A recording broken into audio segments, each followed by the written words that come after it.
He burned down everything he built and called it the best decision of his life.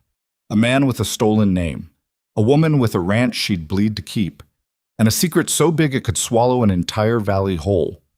What happens when the only person standing between a community and total ruin is the same man who designed their destruction in the first place? Stay with me until the end of this story, because nothing about it goes the way you think.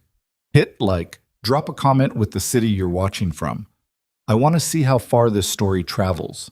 The wagon came in from the east just before noon, rattling down the main road of Ash Hollow with one axle that needed grease and a driver who looked like he hadn't slept in 3 days. Nobody paid much attention. Wagons came through Ash Hollow all the time. Most of them kept right on going.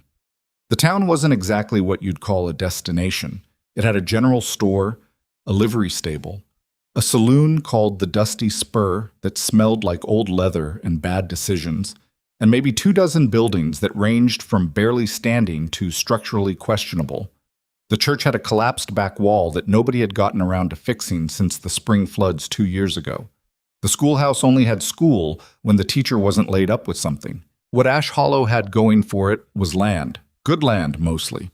Wide open grazing territory with creek access and the kind of soil that could grow something if you worked it hard enough. But land only matters if someone fights for it, and lately, the people of Ash Hollow were losing that fight one by one. 3 ranches had sold in the last 6 months. The Burtons sold first, then old Pete Alderman, who'd held out until the lawyers started showing up at his door twice a week. The Caldwell family just packed up and left without telling anyone, and people found their place empty one morning, like a tooth knocked clean out of a jaw. Word moved through the valley the way bad news always does, quietly, fast, and leaving a sick feeling behind it. The man driving the wagon tied off his horse at the livery, paid for a night's stabling, and walked into town carrying a single canvas bag over one shoulder. His name, the one he gave anyway, was Elias Mercer. He was somewhere in his mid-30s, lean in the way that comes from actual physical work rather than vanity, with dark hair that needed cutting and 2 days of stubble that had missed the 3-day mark by about a day and a half. His hands, if you looked close enough, told a complicated story. They were calloused now, roughed up at the knuckles. But the calluses weren't old. They were the kind you get when a man who used to sit behind a desk suddenly decides to start using them for something else. There was a scar on his left forearm, thin and straight, the kind a wire fence leaves when you're not paying attention. He walked into the general store and bought coffee, dried beans, a box of ammunition for the revolver he carried without advertising it, and a small wedge of hard cheese that had seen better days but was priced right. He asked Harlan Webb, who ran the store, whether there was any work to be had in the area. Harlan Webb was the kind of man who watched everything from behind a counter and formed opinions quickly. He looked at this stranger for a long moment, the quiet, settled way he stood, the fact that he didn't fidget or fill silence with noise, and decided he was either trustworthy or very good at pretending to be, which in a frontier town often amounted to the same thing. "Ranch work?" Harlan asked. "Any kind. Most places around here aren't hiring. Times are lean. I don't need much." Harlan wrapped the cheese in brown paper and set it on the counter. Calloway Place might be looking.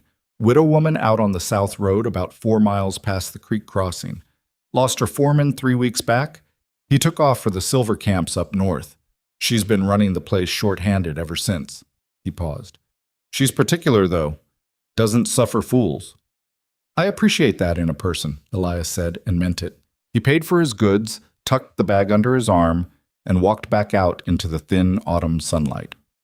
The Calloway Ranch sat on about 400 acres of mostly decent land, with a main house that was solid but plain, a barn that needed paint but not structural work, and a bunkhouse where the hired hand slept when there were any. Right now, there weren't. The place had the quiet of a location that was functioning but only barely. You could feel the strain of it in the leaning fence posts along the east pasture, the water trough that was cracked on one side and losing about a third of what it held, the woodpile that was a few cords short of where it needed to be before winter. Marin Calloway was in the corral when Elias rode up, working with a young chestnut mare that had a bad habit of shying left and a worse habit of putting her shoulder into people when she was nervous. Marin was not small, not delicate, and absolutely not the kind of woman who was interested in anyone's help at that particular moment, which was made clear by the way she kept her eyes on the horse and not on the stranger who'd ridden into her yard. She was 31 years old, though she moved like someone who'd been 31 for a while and found it a reasonably honest age to occupy. Her hair was dark brown and braided back, mostly escaped from the braid at this point, and there was a smear of something, motor grease or mud, hard to tell, along her left jaw that she was unaware of. She wore practical clothes, worn trousers tucked into boots, a collarless shirt, a vest that had belonged to her father. The vest was too big for her across the shoulders, but she wore it anyway. Elias stopped his borrowed horse at the fence and waited. He didn't call out or announce himself. He just waited. After about 2 minutes, during which Marin brought the chestnut around in a figure 8 and spoke to her in a low, flat voice that didn't quite qualify as soothing, but was oddly effective, she glanced over at him. "You selling something?" "No, ma'am. Looking for work?" She turned back to the horse. "Not hiring. The man at the general store said your foreman left." "That's not his business or yours." She brought the mare around again, watching the horse's ears. "And before you tell me you're experienced, everyone who shows up here is experienced. Everyone has 10 years of ranch work under their belt and a reference letter from someone I've never heard of. I've hired 3 men in the last 2 years, and all 3 of them either drank, lied, or left without notice." "So, I don't drink," Elias said. "I won't lie to you about my qualifications, and if I leave, I'll give you a week's notice." She stopped walking the horse and looked at him properly for the first time. He was on horseback, so it was hard to get a full read on him, but there was something about the way he held himself. Not aggressive, not eager to please either. Just settled. Like a man who had nothing to prove, which was either the mark of genuine competence or the mark of someone very skilled at performing it. "What's your name?" "Elias Mercer." "Where are you from, Elias Mercer?" A pause. Not long, but there. "Originally Kansas. More recently, I've been working my way west." "Doing what?" "Various things. Ranch work, freighting, some carpentry." Marin handed off the mare's lead to a young boy who materialized from the barn.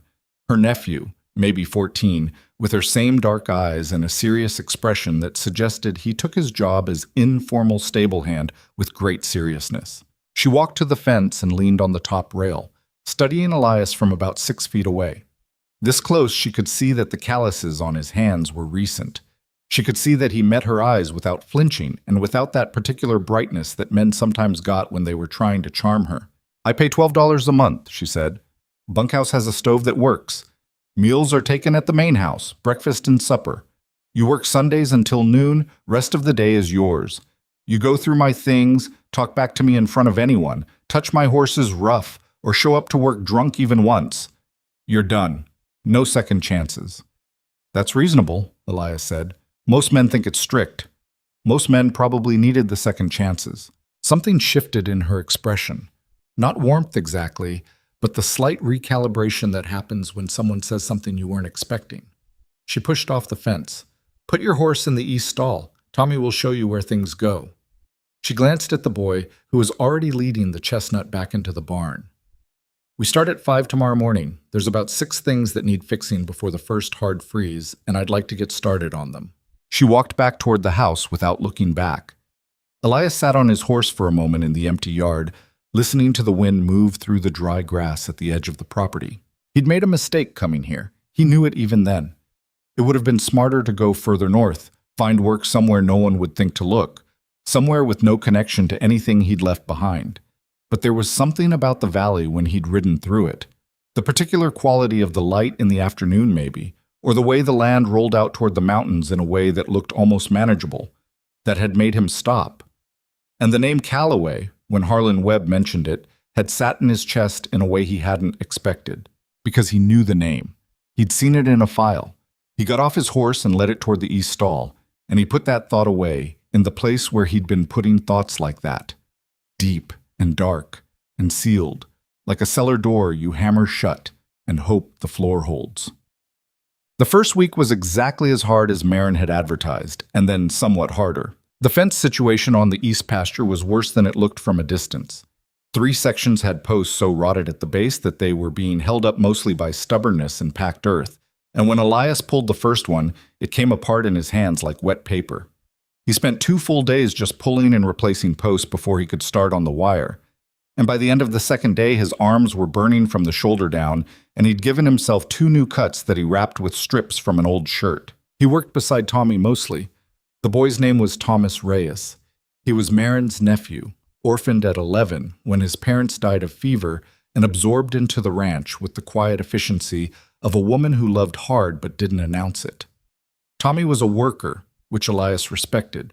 He didn't complain and he didn't make conversation for the sake of it, but he asked good questions. "You done fence work before?" Tommy asked on the second day, watching Elias set a new post with the kind of critical eye that belongs only to teenagers and people who've been doing a job for years. "Some. The way you're checking the lean, that's carpenter's habit. Most fence men don't bother." Elias glanced at him. The kid was sharper than he looked, which was saying something because he didn't look dim to begin with. "Worked some carpentry," Elias said. "Old habits." Tommy seemed to accept this. He went back to tamping earth around the base of the post they'd planted. "She'll check your work," he said, "just so you know. She'll come out here in the morning and walk the whole line." "She should. Most hired hands don't like that. Most hired hands have things to hide." Tommy looked at him for a moment with those dark, serious eyes. "Do you?" Elias drove another post into the ground with the fence mallet. "Everybody does," he said. "Question is whether what you're hiding matters." That's. Myron did check his work. She came out on the third morning with her coffee mug and walked the repaired section of fence the way a general walks a battlefield. Unhurried, thorough, stopping at intervals to press a post or test a wire. She didn't say anything while she was doing it. Elias was already starting on the next section, and he kept working. When she walked back past him, she said, "Post spacing is a little wide on the north end." "Yes," he said. "I'll fix it this afternoon. I was waiting to see if we had more 8-footers or if I needed to cut." She stopped. "You noticed." "Before you did." Another one of those small recalibrations. She drank her coffee. "We've got 3 more 8-footers in the barn. Use 2 of them." "Yes, ma'am." She started to walk away, then stopped again. "You can drop the ma'am. My name is Marin. Use it." He nodded and went back to work. She stood there for maybe 3 seconds longer than necessary, then turned and walked back toward the house, and he was careful not to watch her go. Watch. The water trough problem turned out to be more complicated than a crack. When Elias drained it to get a proper look at the damage, he found that the crack wasn't the primary issue.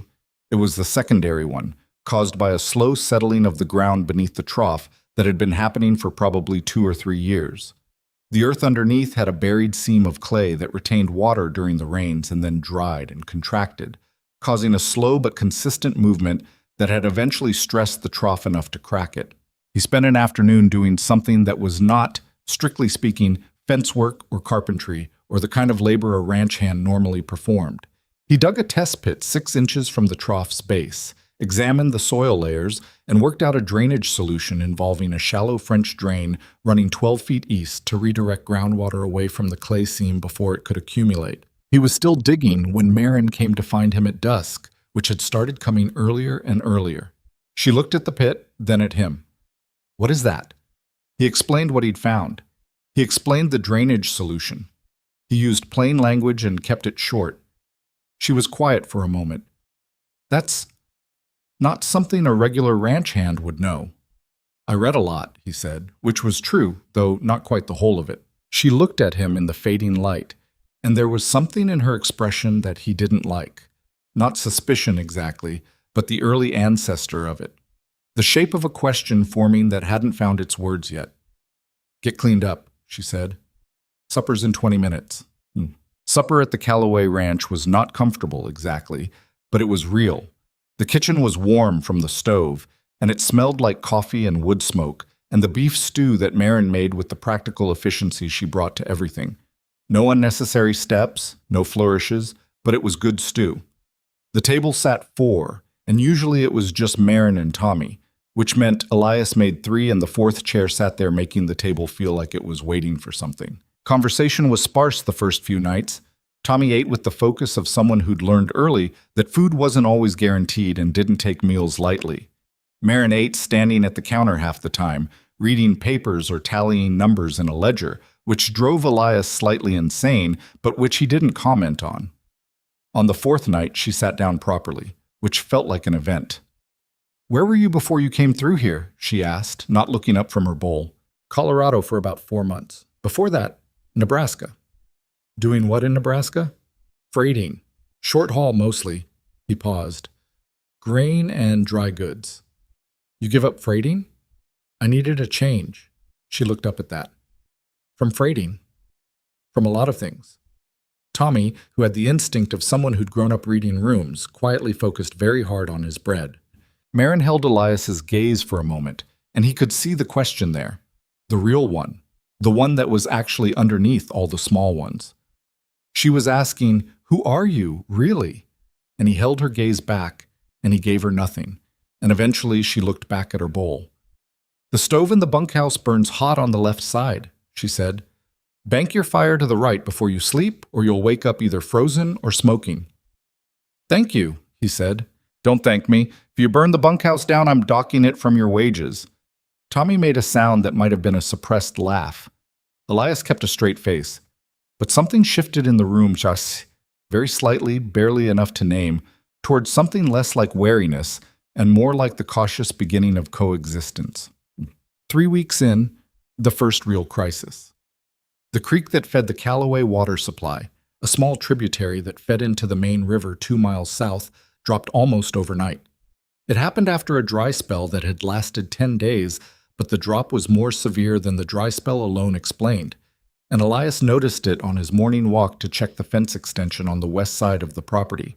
He came back to the house fast, didn't bother knocking, walked straight into the kitchen where Marin was eating breakfast and reading something. She looked up, startled. "You don't walk into my house without—" "The creek's down, significantly. More than the dry spell accounts for." She set down her coffee. "How far down?" 3 inches below where it was yesterday. There's a channel diversion happening somewhere upstream. Someone is redirecting water." Her expression went still in a way that was different from her normal stillness. This was the stillness of someone who'd been expecting bad news and was trying to measure exactly how bad this particular version was. "Is it the Henderson property?" "I don't know who owns upstream from here." "The Henderson property borders the creek about a mile north. They sold last month to some land company. I don't know which one." She stood up from the table. "Show me." They walked out together in the early morning light, and it was the first time Elias had been aware of walking beside her rather than behind her, or at a distance, and he noticed, could not help noticing, that she walked fast and didn't adjust her pace for him, which he found he respected more than he should have. At the creek, she crouched down and looked at the water level, then looked north along the bank. Her jaw was set. "They're diverting it," she said. "Yes. Drought year, that creek is 50% of what keeps this ranch viable." She stood up. "If I lose the water access, I lose the grazing rotation on the north and west pastures. If I lose that—" She stopped. Started again. "If I lose that, I lose maybe 30 cattle by spring, which means I lose enough income that I can't make it through next year." She was talking to herself as much as to him, laying out the math, and the math was ugly. "I can trace the diversion point," Elias said.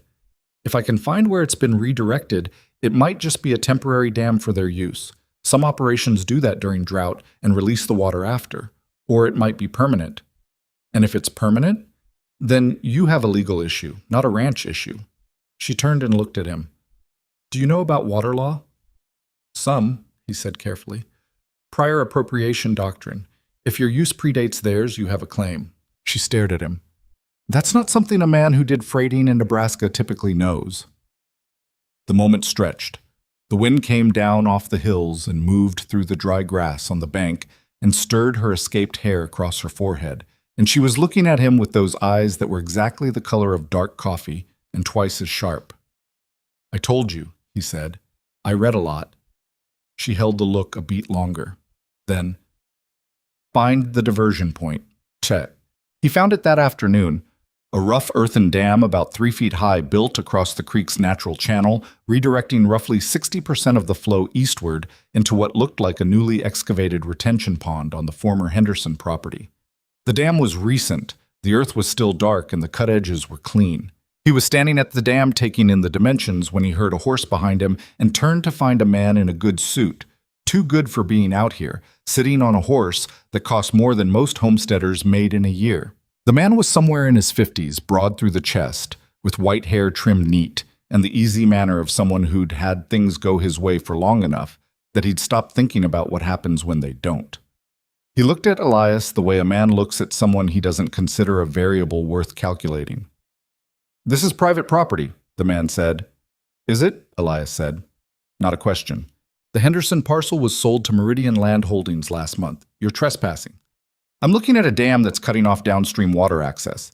That's a prior appropriation violation if the Callaway Ranch documented their water use before you built this." The man's expression changed, very slightly, very quickly, and then settled back to casual. But Elias had seen it. He'd seen that kind of expression in a very specific context, in conference rooms and across mahogany tables, and seeing it here on a creek bank in Wyoming felt like looking into a mirror he'd buried. "You a lawyer?" the man asked. "No?" "Then I'd suggest staying in your lane. Ranch hand." He turned his horse and rode back the direction he'd come without another word. Elias stood at the dam for a long time after the sound of the horse faded. The water moved around the earthen wall in the small gap they'd left, a thin thread of what the creek should have been. He thought about the name Meridian Land Holdings and the sick, cold weight of what that name meant, and the particular way the man in the good suit had looked at the dam, not like something he'd ordered built, but like something he was inspecting that had been built according to a plan. A plan drafted somewhere far from this creek. A plan that existed in files Elias had read, in meetings Elias had attended, in decisions Elias had made when he was a different man with a different name going by his actual one. He turned and walked back toward the Callaway Ranch. He told her about this dam. He told her about Meridian Land Holdings. He did not tell her what he knew about Meridian Land Holdings, which was almost everything, because what he knew would require explaining things he had not yet figured out how to explain. "Meridian," she repeated. They were at the kitchen table. Tommy was in the barn for the night. The lamp between them made the room feel smaller and closer than it was. "That's the same company that bought out the Henderson place and the Alderman place and the Burton spread." "Yes. They've been systematically acquiring land in this valley for about 18 months. She had a map spread on the table, hand-drawn, with property lines in pencil. She put her finger on the Henderson parcel, then the Alderman one, then the Burton spread. They formed a rough arc around the south and east portions of the valley. "They're building something," she said. "Not a ranch. Something else." "Probably," Elias said. She looked up at him. "You know what, don't you?"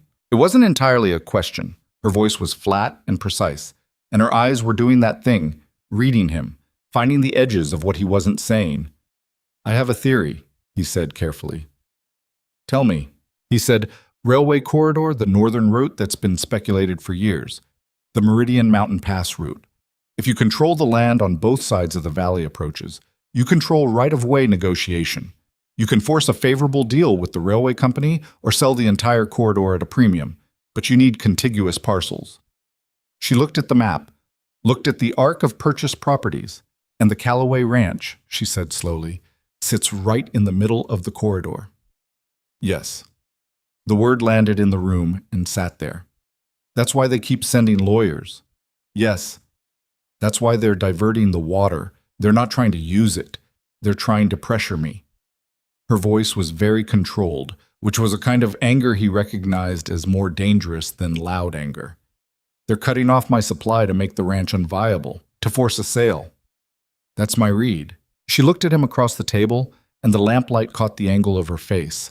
And she looked like someone who had been fighting a war for a long time and had just learned that the war was bigger than she'd understood. "How do you know all this?" she asked. "About railway corridors and land acquisition strategy and prior appropriation doctrine and—" She stopped. "Who are you, Elias Mercer?" The question landed exactly as hard as it deserved to. He looked at her. He thought about what he was, what he'd been. The name that wasn't his name, the file with Callaway on it in an office in Denver that he'd left behind. He thought about the man on the horse by the dam who looked at things the way Elias used to look at things, like pieces on a board. "I'm someone trying to be useful," he said. Right now, to you. She held his gaze for a long, long moment. That's not an answer. No, he admitted. It's not. She sat back in her chair.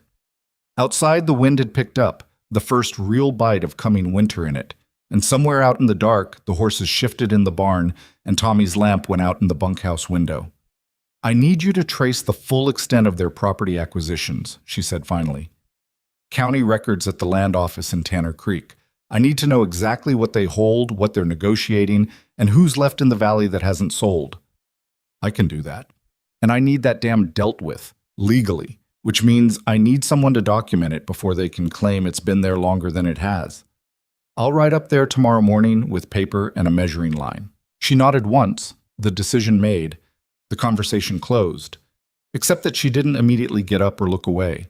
She stayed sitting there across from him in the lamplight for a moment, with the map between them and the question she hadn't gotten an answer to still somewhere in the air. I appreciate the help, she said at last, and her voice had something in it that was the careful beginnings of more than professional acknowledgement. She stood up, folded the map, set it at the corner of the table. Get some sleep, she said. 5 o'clock. She took her lamp and walked toward the back of the house. He sat in the dark for a minute after she left, listening to the wind and the particular silence of a ranch at night.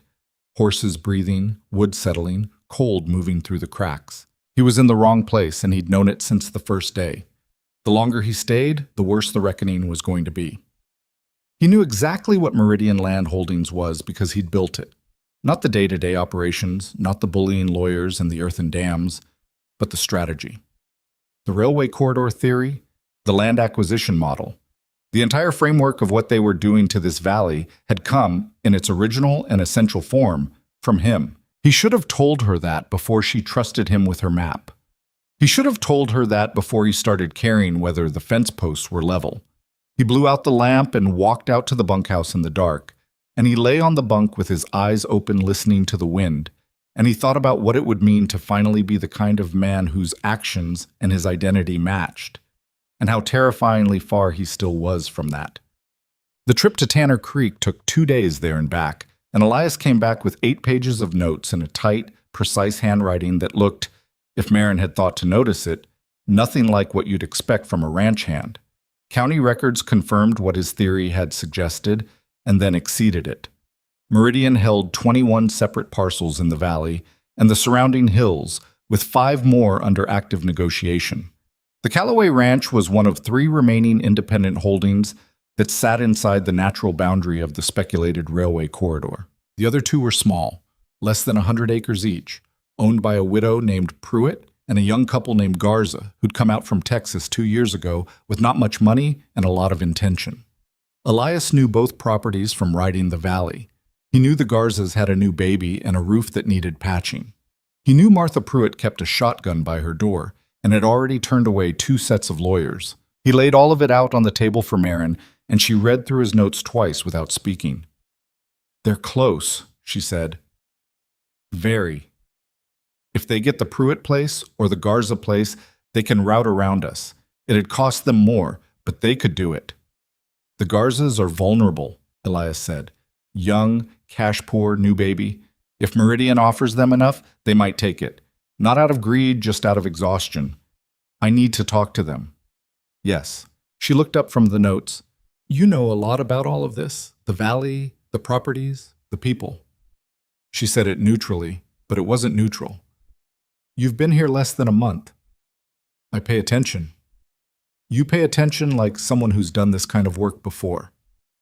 The pause before his answer was a half beat too long. I've done a lot of different work, he said. She looked at him.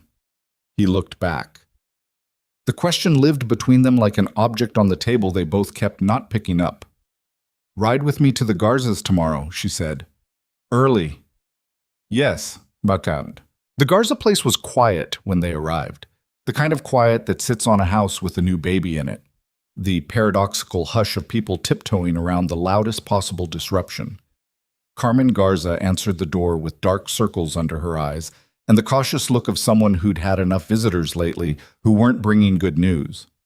She recognized Marin and let them in. Rafael Garza was at the table with coffee that had gone cold, and he had the look of a man calculating something he didn't want the numbers to say. He shook Elias's hand with the particular firmness of someone who wants you to know he's not beaten yet. "They came again," Carmen said before anyone else could speak. She sat down with the baby against her shoulder, patting its back in the automatic way of someone who'd learned the rhythm over weeks of practice. "Yesterday, man named Hollis, same man who came before." "What did he offer?" Marin asked. Raphael named a number. It was a good number. It was, Elias calculated quickly, a number that would let this family start over somewhere with less pressure, somewhere a baby could grow up without the constant threat of being pushed off the land. He hated that it was a good number.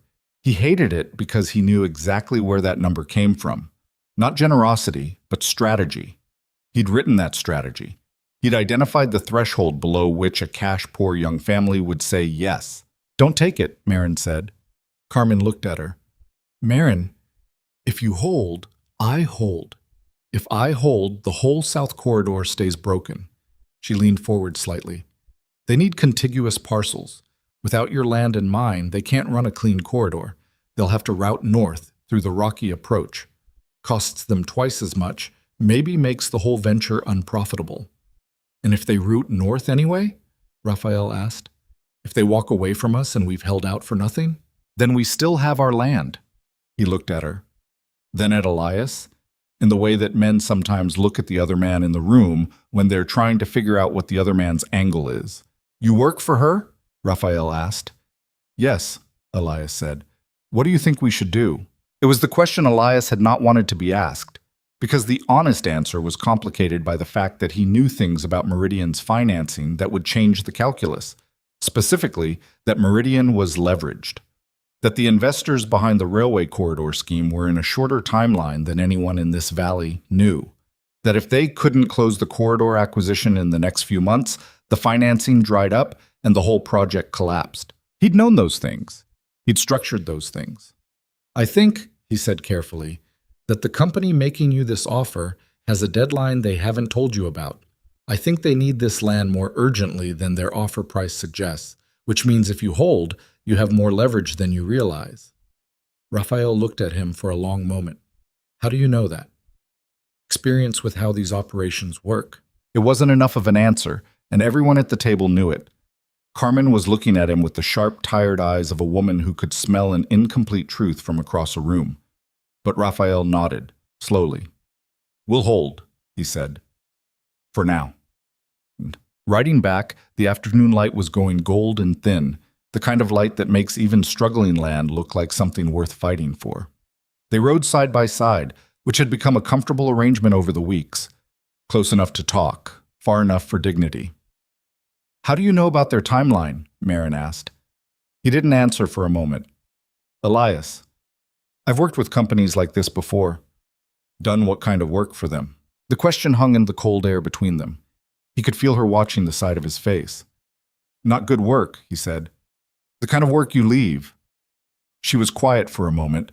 The horse's hooves made a soft, rhythmic sound on the packed earth of the road. "Is there something I should know?" she said. "About you? About why you're here?" Yes, he thought. There is almost everything you should know. "Not yet," he said, which was cowardice, and he knew it. She looked at him for a long moment. He kept his eyes on the road ahead. "Not yet," she repeated. Not angry. Not forgiving either. Just noting it, filing it in that precise internal ledger she kept on everything. All right. They rode the rest of the way in silence, and when they reached the ranch, he took care of both horses without being asked, and she went inside without watching him do it, and the gap between what he was telling her and what was true sat in his chest like a stone he was carrying uphill. The valley was beautiful in the last light. He stood at the barn door and looked at it. The long grass, the dark line of the mountains, the small squares of lamplight coming on in the windows of the main house. He had built the plan to take all of it. He was going to have to figure out how to tell her that before someone else did. The stone didn't get lighter. That was the thing about carrying something like what Elias carried. You adjusted to the weight, learned to move around it, learned to breathe in a way that accommodated it, but it didn't actually get lighter. It just became part of how you walked. November came into the valley like a creditor, inevitable, humorless, demanding what was owed.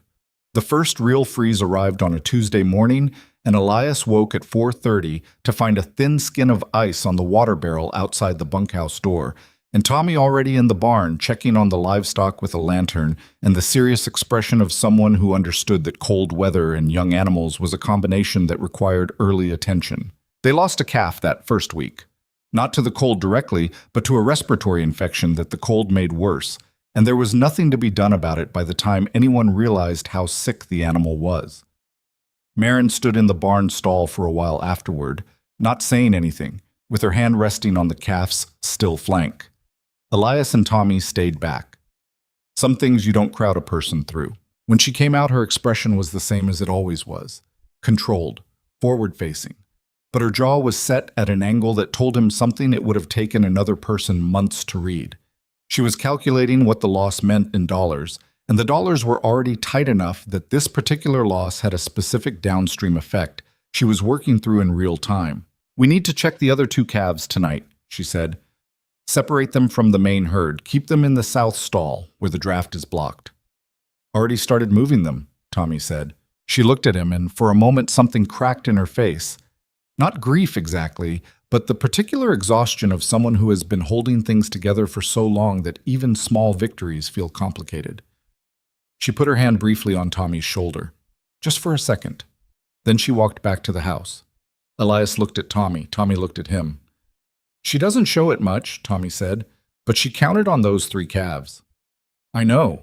The ranch is not—" Tommy stopped, started again. "She doesn't tell me everything, but I'm not stupid. I can read a ledger when it's left open on the table." "You shouldn't read her ledger." "I know." He picked up the lantern. "I still do." They worked through the evening in the barn, keeping the remaining calves warm, and Elias thought about the ledger he'd seen briefly. Not Marin's, but the one he carried in his head. The numbers that told him exactly how close the Callaway Ranch was to the edge. He'd known those numbers before he ever arrived here, because the acquisition model he'd built had required knowing them. The vulnerability analysis. That was the term they used in the Denver offices. Vulnerability analysis. Identifying which ranches were most susceptible to pressure based on their financial position, their water access, their isolation from legal resources. The Callaway Ranch had ranked 3rd on that list. Not the most vulnerable, but close enough to be a priority target. He'd written that assessment. In his actual handwriting, in an office with good windows and a view of the mountains that he'd taken for granted, before he understood what the numbers on paper turned into when they became decisions that landed on actual people. He forked more hay into the stall and tried not to think about it, which he was getting progressively worse at as the weeks went on. The lawyers came the following week. 2 of them, in a buggy that was too nice for the road they'd taken to get here, wearing coats that cost more than most people in Ash Hollow spent on clothing in a year. They pulled up to the main house mid-morning while Elias was repairing the south pasture gate and Tommy was splitting firewood near the barn. Marin came out onto the porch before they'd finished tying off their horse. She stood at the top of the steps with her arms crossed and watched them come across the yard with the look of someone who had decided the outcome of this conversation before it started. The older of the 2 lawyers, a thin man named Garrett, with a leather satchel and a practiced, sympathetic expression, introduced himself and his associate and told her they represented Meridian Land Holdings and were here to discuss a potential purchase agreement regarding the Callaway Ranch and associated water rights. "I know who you represent," Marin said, "and I know what you want." "Mrs. Callaway." "Miss Callaway, my father built this ranch. I've run it for 6 years. I know every acre of it, and I know what it's worth, and I know that what Meridian is offering is about half of that, which means they either think I'm stupid or they think I'm desperate." Garrett smiled the smile of a man who'd had this conversation many times and knew how to be patient with it. "Our offer reflects current market valuations for—" "Your offer reflects what you calculated I'd accept under duress," Marin said, "which tells me a great deal about what you think of me and not much about what the land is actually worth." She was good at this, Elias thought. He'd stopped working on the gate and was watching because there wasn't much pretense that he was doing anything else. Tommy had stopped splitting wood too. Garrett shifted his satchel. "The current acquisition landscape in this valley suggests that independent holdings become increasingly difficult to sustain. Are you telling me my neighbors sold so I should sell too?" "I'm suggesting that the practical realities—" "Mr. Garrett."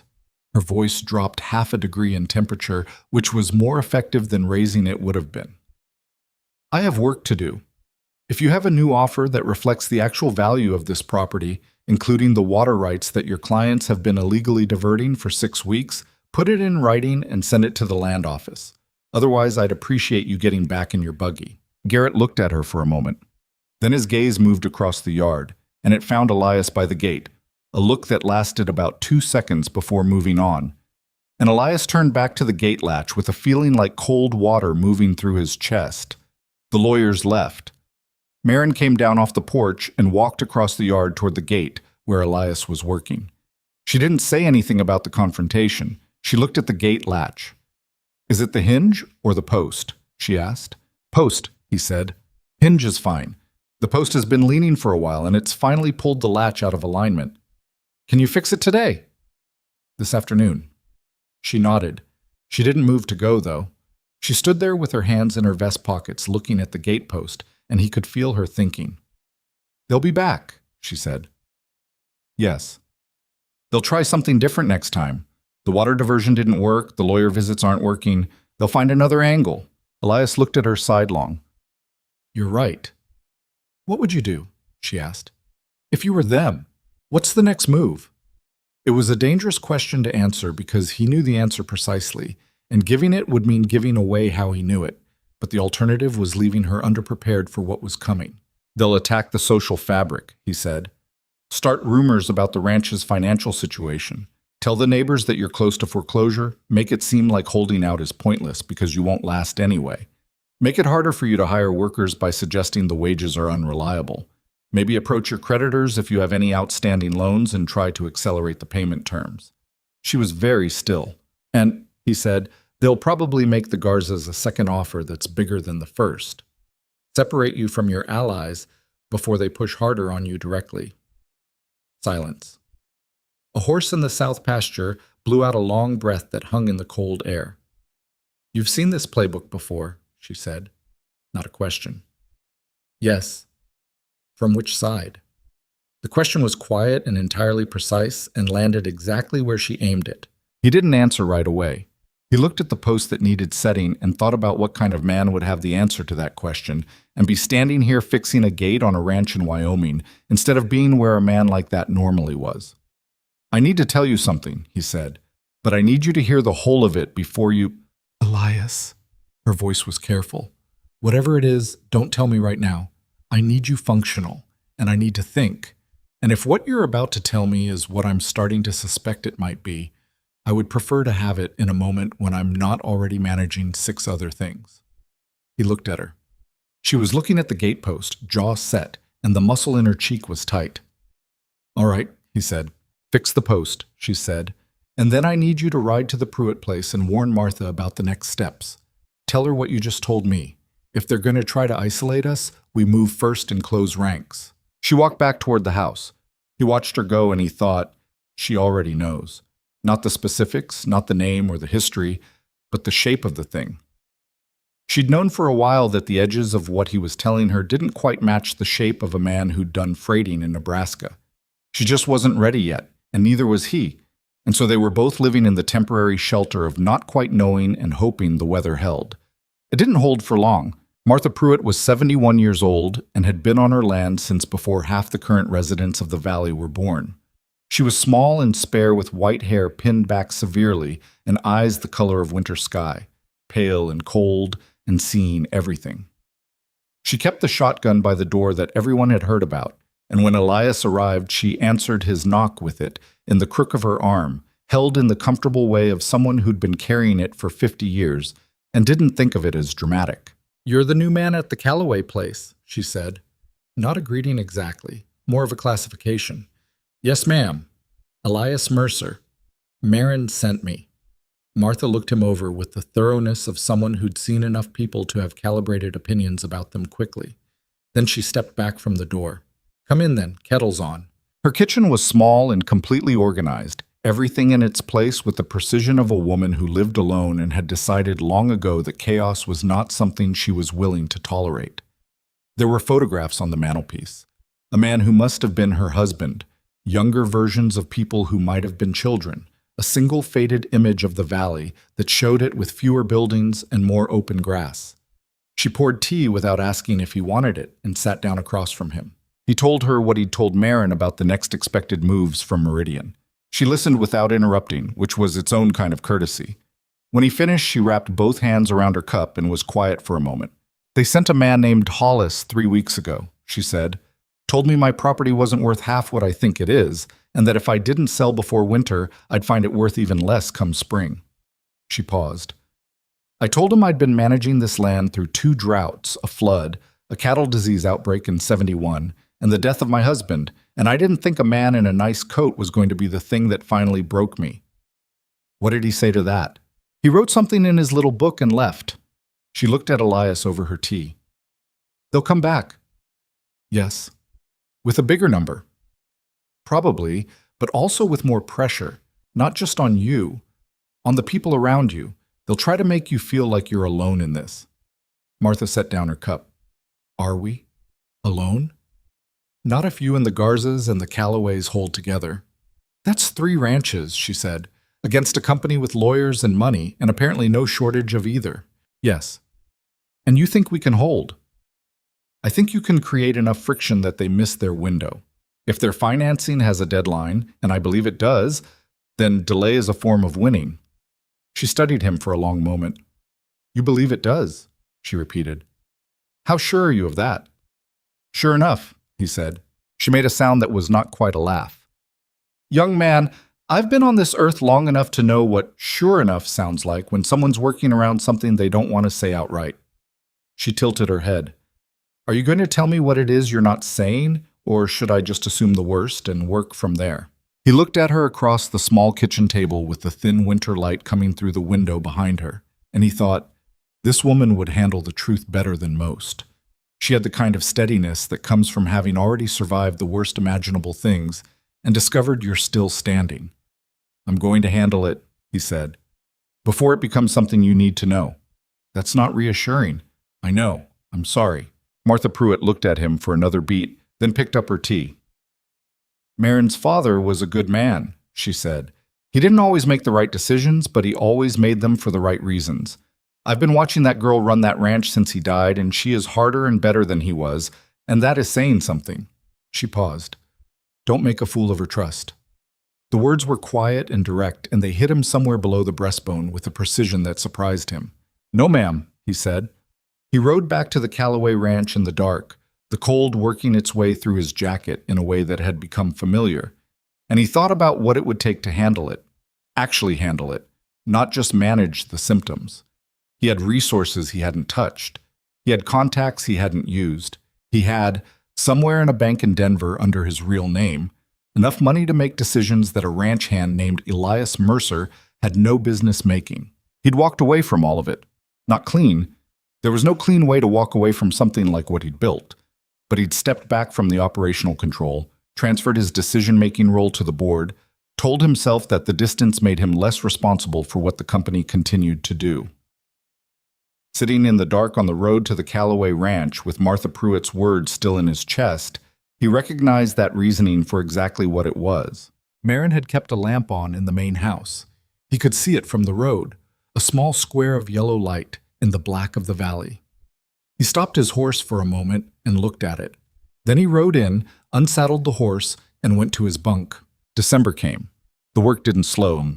If anything, winter made it harder because everything that needed doing had to be done in shorter days with colder hands and the additional burden of keeping both people and animals warm against temperatures that dropped into the teens at night.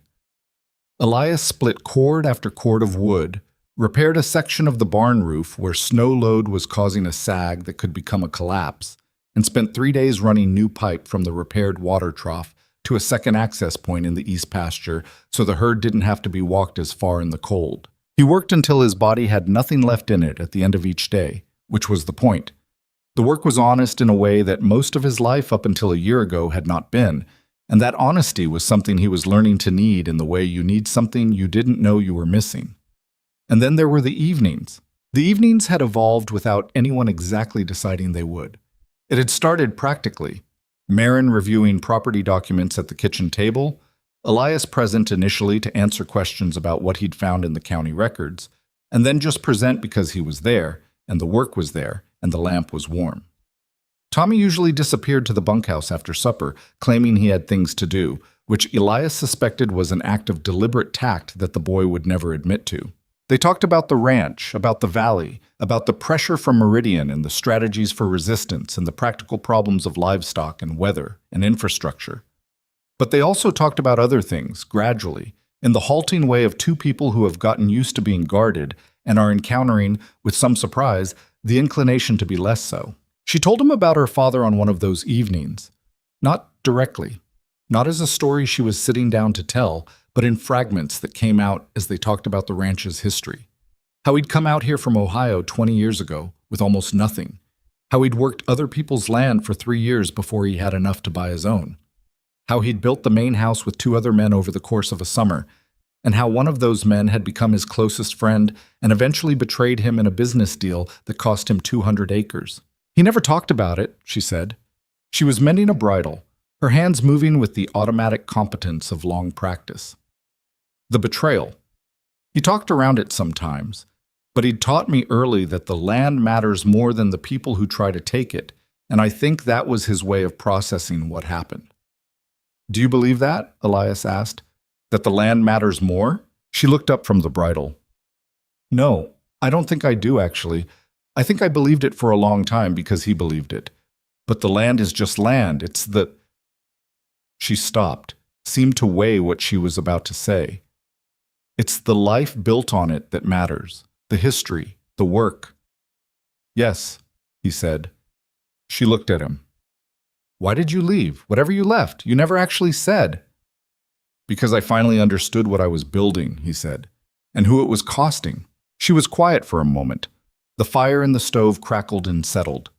That takes something, she said carefully, to see that about yourself. It took longer than it should have. She went back to the bridle. He watched the fire through the gap in the stove door. My father trusted the wrong man, she said, and lost 200 acres and 6 years of work. He never quite recovered from it. Not financially. He managed that eventually, but something in how he trusted people changed after that. She pulled a stitch tight. I didn't want to end up that way, closed off. So I decided to be more careful rather than more closed. Is there a difference? I think so. Careful means you watch how people act over time. Closed means you've already decided it doesn't matter. She was watching him say this, and he knew she was saying it about him specifically, that she was telling him that she was watching, that she was being careful, that she had not decided yet. That's fair, he said. It's practical, she corrected. But there was something in her voice that was not entirely practical, and they both knew it, and they both chose not to name it because naming it would require either courage or recklessness, and neither of them had agreed to which. Outside, the wind was running hard off the mountains, pushing against the house in long, sustained pushes that made the walls speak. The lamp between them burned steady because the house was well built. Her father's work, solid in the foundations where it counted, and the sound of the storm outside made the inside feel more specifically warm. You should sleep, she said eventually. 5 o'clock. You should sleep too, he said. She looked at him with one eyebrow slightly raised, which was as close as she got to amusement in moments like this. Good night, Elias. He pulled on his coat and went out into the wind. The bad news came on a Thursday in the 3rd week of December, carried by Rafael Garza, who rode into the Callaway yard in the early afternoon with a look on his face like a man delivering something he wished he didn't have. Meridian had made their second offer to the Garzas. It was significantly higher than the first, and it came with something the first offer hadn't included, a document showing that the bank holding the Garza mortgage had transferred the loan to a new creditor, and that the new creditor was requesting full repayment within 90 days. Marin read the document at the kitchen table. Elias read it over her shoulder. Raphael stood near the door with his hat in his hands. They bought your debt, Marin said, from First Territorial Bank. I didn't even know they could do that, sell the mortgage to someone else without telling us. They can, Elias said. It's legal, standard practice in certain types of acquisition campaigns. He felt Marin's gaze flick to him and held his neutral expression. If you can't pay within 90 days, they foreclose. But they'll probably offer you the sale price as an alternative, walk away solvent instead of losing the property through foreclosure. Which means they own us either way, Raphael said. Yes. The silence in the kitchen was the particular silence of people confronting a wall that just got taller. How much is the balance on the mortgage? Marin asked. Raphael told her. It was not a number she could cover. It was not a number any of them could cover. That was the point. The 90 days, Elias said. That buys you some time. Don't make any decision until you've exhausted every option. We've been through our options, Raphael said quietly. Carmen is... He stopped. She's tired. The baby's been sick. She's been managing all of it while I try to keep the cattle fed and the fence is up, and I don't have much left to fight with. The admission cost him something. You could see it in the way he said it. The particular difficulty of a man acknowledging exhaustion to people he respected. Marin stood up. She went to the cabinet where she kept the ranch records and pulled out her own financial ledger and stood at the counter looking at numbers that Elias knew were not generous. He watched her face as she worked through it. The set jaw, the slight tightening around her eyes. She was looking for room that probably wasn't there. I can cover 6 months of your interest payments, she said finally. It won't touch the principal, but it might buy enough time to find another solution. Raphael looked at her. Marin, your own ranch is... My ranch is my business, she said, not harshly, but firmly. Do you want the help or not? He was quiet for a moment. The kind of quiet where a man is deciding whether his pride costs more than his family. Then, yes, thank you. After he left, Marin stood at the counter for a long moment. Elias was still at the table. That was about 40% of your cash reserve, he said. I know what it was. If anything else goes wrong this winter. I know? She turned around. Her face was tired in a way she didn't usually let it be in front of him. I know exactly where that leaves me. I did the math while you were watching me do it. She pushed off the counter. But if the Garzas fold, Martha Pruitt folds next. And if Martha folds, I'm completely isolated, and it's over anyway. She looked at him steadily. So it was either spend the money or lose everything trying to save it. Sometimes the only way forward is through. He looked at her across the kitchen. The winter light was flat and cold through the window. She looked like what she was. A woman running out of runway, making the best decisions available from a shrinking list of options, doing it without flinching. You should know, he said carefully, that what they did with the Garza mortgage, buying the debt to force a decision, that's not improvised. That's a specific tactic from a specific playbook. They're accelerating. I know, which means their timeline is shorter than we thought. If they're spending money to accelerate, they're feeling pressure from somewhere. From their investors, she said. He looked at her sharply. I'm not stupid, she said. I've been doing my own research. Meridian is backed by a consortium of Eastern investors who were promised a railway corridor deal. If the deal doesn't close, the investors pull out, which means Meridian needs the corridor completed before... She stopped. Before when, Elias? What's the deadline? He'd been dreading this question for weeks, because the answer was specific. The answer was a date he knew because he'd sat in the room when the investment agreement was structured. Spring, he said. End of April, maybe 1st of May. After that, the primary investors have an exit clause. The silence was long and complete. How do you know that? She asked. Her voice was not loud. It was very precise. How do you know the specific terms of Meridian's investment agreement? Because that's not public record. That's internal documentation. He looked at her. She looked at him. And in her eyes, he could see it. The final piece sliding into place, the shape of the thing she'd been circling for weeks, finally resolving into a form she could name.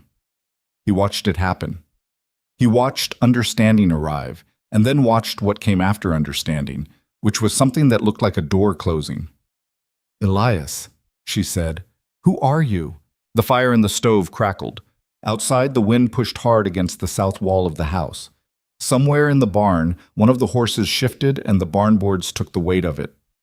My name, he said slowly, is not Elias Mercer. She didn't move, didn't look away. My name is Callum Ashford, he said, and about 2 years ago, I was one of the principal architects of Meridian Land Holdings. She didn't scream.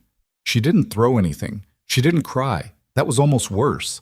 Marin stood in her kitchen with both hands flat on the counter behind her, like she needed the wood to hold her upright, and she looked at him with an expression that was beyond anger, past it, through it, into something quieter and more final. Her face had gone the color of old ash, and the muscle in her jaw was working, and her eyes were doing what they did when she was calculating something, except this time what she was calculating was not numbers. She was calculating how badly she'd been wrong. "Callum Ashford," she said. The name sounded strange in the room, foreign, like a word in a language that didn't belong here. "Yes." "You built Meridian. The original framework, the acquisition model, the railway corridor strategy." He made himself say it plainly without softening it. "The vulnerability analysis that identified which ranches to target first and how." The last sentence landed like a stone dropped into still water. "The vulnerability analysis," she repeated, slowly. "A document that ranked holdings in this valley by financial fragility, water access, legal resources, how susceptible each ranch would be to sustained pressure." He held her gaze. The Calloway Ranch was third on that list. She was quiet for a moment that stretched out long enough that he could hear his own heartbeat. "You came here knowing that," she said. "You rode into my yard knowing you'd ranked my home on a list of targets." "Yes. You asked me for work knowing what you'd built was already being used against me." "Yes." She pushed off the counter. She walked to the window and looked out at the dark yard, and he could see her reflection in the glass. A face he'd spent 2 months learning to read, now completely unreadable. "Why?" she said, not asking him to justify it, asking for the architecture of it, the way she asked about everything she needed to understand. "I left Meridian about a year ago," he said. "I'd watched what the operation had become, what I'd built it into, and I couldn't keep pretending the distance made me less responsible. I walked out, I gave up my stake, transferred my interest, left Denver." He paused. "I was riding west without a specific plan. When I came through this valley, I knew it, recognized it from the maps and assessments I'd worked with. I knew what was being done here." "And you stopped?" "Yes." "Because of conscience," she said. The word was perfectly flat. "Because I couldn't keep going and pretend I hadn't seen it." She turned from the window. Her face was still that controlled ashen thing. "You could have gone to the county seat, talked to the land commissioner, sent an anonymous letter to someone with authority. There were a dozen ways to help this valley that didn't require lying to my face for 2 months." "Yes," he said. "There were. So why this? Why come here? Invent a name, ask for work, sit at my table." Her voice broke slightly, not with grief, but with something closer to contempt that was working to hold itself in check. "Why spend 2 months letting me believe I could trust you?" "Because I needed to understand what I'd actually done," he said. "Not in the abstract, not on paper. I needed to stand in it." The silence that followed was not the thoughtful kind. It was the kind that forms when something has broken and both people in the room can hear the pieces on the floor. "Get out of my house," she said. He didn't move immediately. "Marin, tonight, I need you to leave tonight." "The Garzas?" "I'll handle the Garzas." Her voice was ice over a current. "I'll handle Martha Pruitt and the lawyers, and the water rights, and every single thing I was handling before you arrived in my yard, with your stolen name and your borrowed conscience. Get out." He got up from the table. He pulled on his coat. He picked up his hat from the hook by the door where it had lived for 2 months. "I'm going to fix it," he said at the door. "What I built. What it's doing here." She was looking at the window again, not at him. "Don't make me promises," she said. I'm done with men who make promises in my kitchen." He went out into the cold. The night was clear and brutal, stars hard and white above the black line of the mountains. He stood in the yard for a moment, the cold working through his coat immediately, the sound of the wind in the dry grass at the edge of the property, carrying that particular loneliness that open land has at night when you're standing in it alone. He thought he was ready for it. He hadn't been ready for it. He went to the bunkhouse and sat on the edge of the bed in the dark, and didn't light the lamp. He sat there for a long time. Then he started packing. He packed exactly what he'd arrived with: the canvas bag, the same clothing, the revolver. He left the extra shirts Marin had given him from a trunk of her father's things. He left the good pair of work gloves she'd handed him without comment when his wore through in November. He set them on the bunk in a neat pile and looked at them for a moment, and then picked up his bag and walked out. He did not take the horse that had been assigned to him. It was a Callaway horse, which made it not his. He walked. It was 4 miles to Ash Hollow, which in that temperature was 4 miles of the kind of cold that works its way into your thinking and makes everything feel very simple and very final. He walked at a steady pace and did not look back, because looking back would have been self-indulgent in a way that the situation didn't merit. He arrived in Ash Hollow at something past midnight. The dusty spur was still burning a light, but he didn't go in. He found the livery, woke the man sleeping in the front stall with an apology and $3, bought a horse that was old but sound, and rode out of town headed south toward the telegraph office in Tanner Creek, 20 miles away. He had exactly one move that mattered, and he needed to make it before he made anything else. He arrived in Tanner Creek before dawn and waited on the steps of the telegraph office until the operator arrived at 7 in the morning, a young man with round glasses who looked at Elias, who looked like someone who'd been walking in the cold for a significant portion of the night, with the careful neutrality of someone in a service profession. Elias sent 3 telegrams. The first went to a lawyer in Denver named Hardcastle, who'd handled the original incorporation of Meridian and who owed Elias a professional debt that had never been called in. The second went to the bank where Callum Ashford's assets still sat, untouched, because he'd been living as someone else and hadn't needed them. The third went to a man named Voss in Chicago, who had been the primary investor in the Meridian Railway Corridor project, and who had not, to Elias's knowledge, fully understood what the ground-level acquisition campaign actually looked like when it met actual people. He sent that third telegram because he'd known Voss for 15 years, and he'd watched Voss, when confronted with genuine information about the human cost of his investments, make different decisions. Not always, but sometimes. And sometimes was enough to try. Then he rented a room at the single boarding house in Tanner Creek and slept for 5 hours. He woke to a knock on the door. It was the telegraph operator holding a reply from Hardcastle. It was terse and professional, which was Hardcastle's mode, and it said, "Received. Consequences significant. Confirm intention and call your bank." He went and called his bank. This was, for the record, the first time in 2 months that Callum Ashford had conducted any business as himself. He spoke to the bank manager with the practiced brevity of a man who'd run significant financial operations and knew how to communicate in that register, and listening to himself do it was a strange experience, like putting on clothes from a previous life and finding they still fit in the shoulders, but felt wrong everywhere else. He authorized a transfer, then another. Then he asked about the Garza mortgage that had been transferred to a Meridian-aligned creditor and was told the process for repurchasing it, and he initiated that process. He came out of the bank into the cold Tanner Creek morning and stood on the boardwalk and looked at the mountains to the north and thought, this is going to take more than money. Money was the easiest part, actually. Money he had. What he didn't have was standing. Not in this valley, not anymore.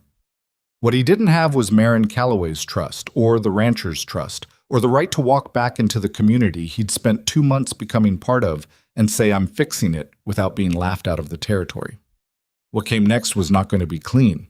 It was not going to be clean, and it was not going to be quick, and he was going to have to do it anyway. He rode back toward Ash Hollow. He was 2 miles out from town when he saw the riders coming toward him, 3 of them, on good horses, and the man in the front was someone he recognized with a drop in his stomach that was not quite surprise. Victor Hollis, Meridian's chief operations manager, the man who ran the ground campaign, the lawyers, the pressure tactics, the debt acquisitions. He was somewhere in his late 40s, with the compact, organized manner of a man who'd spent his career making difficult things happen efficiently. He'd worked for Callum Ashford for 4 years. He had a long, excellent memory. Hollis pulled up when he saw Elias on the road.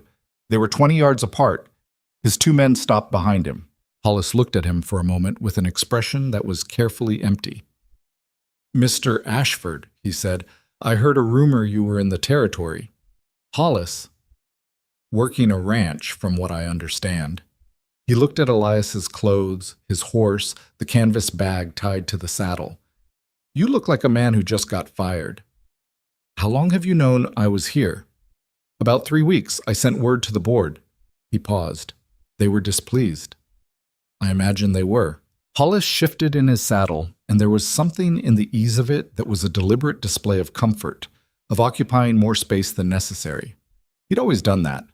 Elias had watched it across a lot of conference tables without quite registering it as a tell until now, when it felt like a threat without being one you could name. "You sent some telegrams this morning," Hollis said. Elias felt a cold that had nothing to do with the temperature. "You're monitoring the Tanner Creek Telegraph Office." "We're monitoring relevant communications." He said it the way you say something that doesn't require apology. "The telegram to Voss is a problem. Whatever you think you're doing, I'm dissolving the corridor acquisition," Elias said. "I retained a reversionary interest in the original land claims when I transferred my stake. Hardcastle will confirm the legal basis. The claims revert to me, and I'm releasing them back to the families." The silence between them was the kind that happens when someone says something and the other person is calculating how true it is. "You retained the reversionary interest," Hollis said slowly. "I did. That's—" He stopped.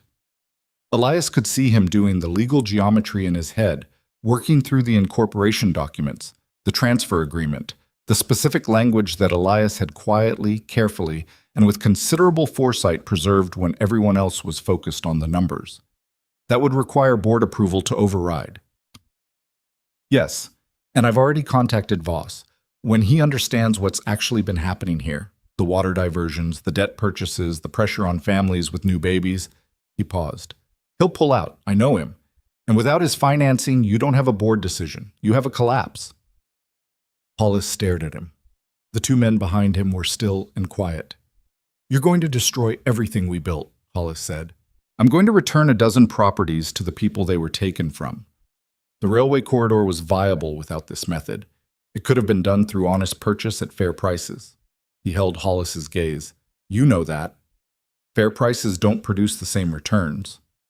"No," Elias said. "They don't." The look that passed between them in that moment contained 4 years of professional history. The meetings, the decisions, the moments where either of them could have said, "This is the wrong way to do this," and neither of them had. Elias felt the weight of his portion of that without trying to shift it. Hollis sat very still on his horse. Then he said quietly, "If you do this, we'll come after the reversionary interest in court. We'll tie it up for years." "Try," Elias said. "Hardcastle will enjoy it." He rode past them on the narrow road. He kept his back straight and his pace steady, and he was acutely aware of the 3 riders behind him and the specific math of a man with a revolver on a horse, and 3 men who had every operational reason to make a problem disappear. Nothing happened.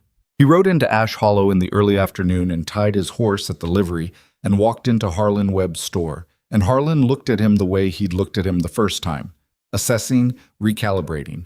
Except this time, what he was working with was different information. "Heard there was some kind of trouble at the Calloway place," Harlan said. "Marin came in this morning. She didn't say much, but she looked like a woman who'd had a bad night." "She had a bad night," Elias said. "I caused it." Harlan looked at him over the counter. "You leaving?" "No." "Even though she asked you to?" "Even though?" Harlan was quiet for a moment. "What are you going to do?" Elias set money on the counter for a box of ammunition he didn't particularly need but bought to give the conversation a transactional frame. "I'm going to fix what I broke, starting with what I can fix today." "And Marin? That's not mine to fix," he said. "That's hers to decide." He went back out. The thing about Ash Hollow that he'd understood since the first week was that it was a small enough place that news moved faster than horses.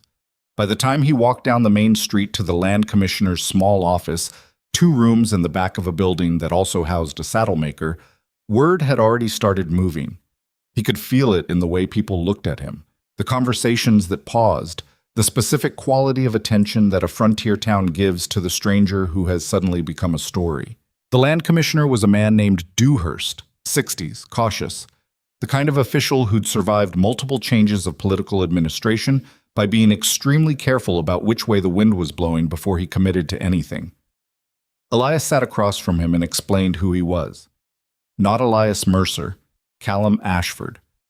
He put documentation on the desk, a letter from Hardcastle, his real identification papers, and the reversionary interest clause from the original Meridian Incorporation document. Dewhurst read everything twice. He was quiet for a long time. "If this reversionary interest holds," he said, "and you intend to release the claims back to the original owners." "All of them," Elias said. "Henderson, Alderman, Burton, every parcel acquired through Meridian's campaign in this valley." "The Burtons left the territory. Alderman is in Cheyenne. I'll find them, or their heirs. I have a lawyer who can handle the documentation." Dewhurst looked at him over his reading glasses with the expression of a man who'd seen land schemes come and go for 30 years and was working out which category this fell into. "And what do you get out of this?" "Nothing," Elias said. "That's rather the point." Dewhurst leaned back in his chair and made a sound that might have been the beginning of a laugh that decided not to finish. He looked at the documents again. "I'll need to verify the legal standing with the territorial court. Could take 2 weeks." "Fine. In the meantime, I need a formal complaint filed against the water diversion on the Henderson parcel. Prior appropriation violation, 4 documented witnesses." He set another paper on the desk. "I prepared the complaint. You just need to file it." Dewhurst looked at the prepared complaint, then at Elias. "You're organized for a ranch hand." "I used to be a different kind of man," Elias said. He was back on the street by 3 o'clock. The wind had picked up again, blowing dust and dead leaves along the empty main road, and he stood in it for a moment, orienting himself to what came next. What came next was the part he had no official process for, no document to prepare, no legal mechanism to deploy. What came next was the people. He went to the Garza place first. Carmen answered the door with the baby on her shoulder and looked at him with eyes that had clearly been informed by Raphael, who was in the yard behind him, that things were not exactly as they had appeared. "I know who you are," she said. "I know you do. You built the thing that's trying to take our land." "Yes." She looked at him for a long moment. The baby made a small sound and she shifted it automatically, the practiced adjustment of someone for whom the baby's needs had become a physical reflex. "What do you want?" "To tell you that your mortgage has been repurchased. The debt is now held by an account in my name, and I'm releasing it. You don't owe a payment. The loan is cleared." Carmen stared at him. "That's not—" She stopped. "That's thousands of dollars." "Yes." "Why?" "Because I put you in that position," he said. "Not directly, but I built the system that did. That's close enough to direct for me." Behind her, Raphael had come to stand in the doorway. He was looking at Elias with the expression of a man who wanted very badly to be angry and was finding it difficult because someone had just removed a weight he'd been carrying for months. "The documentation will come from Hardcastle's office in Denver," Elias said. "Should take a week. In the meantime, I'm putting the notice of release in writing today." He handed Raphael a folded paper. "Keep that." He went to Martha Pruitt's next. She answered the door without the shotgun this time, which suggested she'd already heard something. She stood in the doorway and looked at him with those winter sky eyes and said, "Come in, I'll make tea." He sat at her kitchen table again and told her who he was and what he'd built and what he was doing about it. She listened without interrupting, as she always did. She asked 3 specific questions about the legal mechanism of the reversionary interest, which he answered as clearly as he could. Then she sat with her tea for a moment. "You should have told her first," Martha said, "before any of this, before anyone else." "I know. Marin, I mean. Before you rode to Tanner Creek and sent telegrams, before you came here, you should have gone back to her and told her what you were doing." "She asked me to leave." "She asked you to leave because you lied to her. She didn't ask you to disappear." Martha set down her cup with the deliberate precision of someone making a point through an object. "There's a difference. If you can't see the difference, you haven't actually understood what you did wrong." He sat with that. "The legal things can be handled by lawyers," she said. "That's what lawyers are for. What can't be handled by lawyers is the part that matters most." She looked at him steadily. "You know that." "I know that," he said. It was getting toward evening when he rode back toward the Callaway Ranch. He hadn't decided to go back, or he hadn't made a conscious decision, but his horse seemed to know the road, and he wasn't inclined to argue with the horse. He stopped at the gate. The main house had its lamps lit, the same warm squares of light against the dark. He could see a figure moving behind the kitchen window. Tommy was probably in the bunkhouse. The barn was quiet. He got off his horse and stood at the gate and didn't go through it. Marin came out onto the porch. He wasn't sure if she'd heard his horse or if it was coincidence, But she came out and stood in the lamplight spilling through the open door behind her and looked at him at the gate. They were maybe 50 feet apart, close enough to hear each other clearly, far enough that neither of them was making any assumptions. "I filed a complaint with Dewhurst about the water diversion," he said. "It should force them to restore the creek flow within the month." She didn't say anything. "I initiated the process to reverse the land claims. Hardcastle is handling it. The Burtons and aldermen will be contacted. They can come back if they want their land or receive compensation. The Henderson parcel will be released." He paused. "The Garza mortgage is cleared. I put it in writing today." She was very still on the porch. "Hollis tried to stop me on the road," he said. "He won't be able to. The reversionary interest holds and Voss is pulling the investment. Without the financing, Meridian's corridor project is finished." Silence. The wind came through the dry grass at the edge of the property, the same wind he'd been hearing for 2 months from the bunkhouse window. "Why are you telling me this here?" she said. "At the gate." "Because you asked me to leave and I'm trying to respect that." "But you came back." "Yes." "Why?" He thought about what Martha had said about the difference between leaving and disappearing. He thought about the lamp in the window on the night he'd ridden back from Tanner Creek and what it had meant that she'd left it burning. "Because Martha Pruitt told me I should have come to you first," he said. "And she was right. And because—" He stopped, took a breath of cold air. "Because I don't know how to undo what I lied about. I don't know if that's undoable, but I'm going to do the rest of it right, and you should know what the rest of it is." She stood on the porch for a long time. Then she said, "The horse needs water." He didn't understand immediately. "Your horse," she said. "It needs water. There's a trough on the north side of the barn." He stood there holding the reins. "You can water your horse," she said, "and then you can go sleep in the bunkhouse. Tommy left your gloves on the bed." She went back inside and the door closed. He stood at the gate in the dark for a moment. Then he walked his horse through the gate and around to the north side of the barn and let it drink. And he stood there listening to the sound of the horse drinking and the wind in the grass and the distant sound of coyotes somewhere out past the south pasture. She hadn't forgiven him. That was not what had just happened. She hadn't even said she would. She'd let a horse drink water and acknowledged the existence of a bunkhouse. These were small things that did not add up to anything he deserved or anything he should take as more than what they were. But he stood there in the cold anyway, with something in his chest that felt, cautiously, and without any right to it, like the possibility that what comes after the truth might be different from what comes before it. The gloves were on the bed where she'd said they'd be. He didn't know what to do with that, so he set them on the small table beside the bunk, lay down in his clothes against the cold, and stared at the ceiling of the bunkhouse while the wind pushed against the walls, and let himself think about what tomorrow was going to ask of him. It was going to ask a great deal. He was, for once in his life, prepared to give it. Morning came the way it always did on the frontier, indifferent to what had happened the night before, demanding the same things it demanded every other day. The animals needed feeding, the water needed hauling. The cold sat at roughly 8 degrees and had opinions about exposed skin. Elias was at the barn at 5 o'clock. He didn't knock on the main house door or announce himself or make any statement about his presence.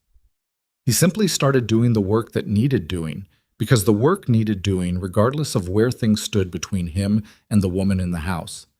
And because he'd learned over 2 months that the best thing he could offer in any situation was to be useful. Tommy found him in the barn 20 minutes later, carrying the lantern with his serious early morning expression.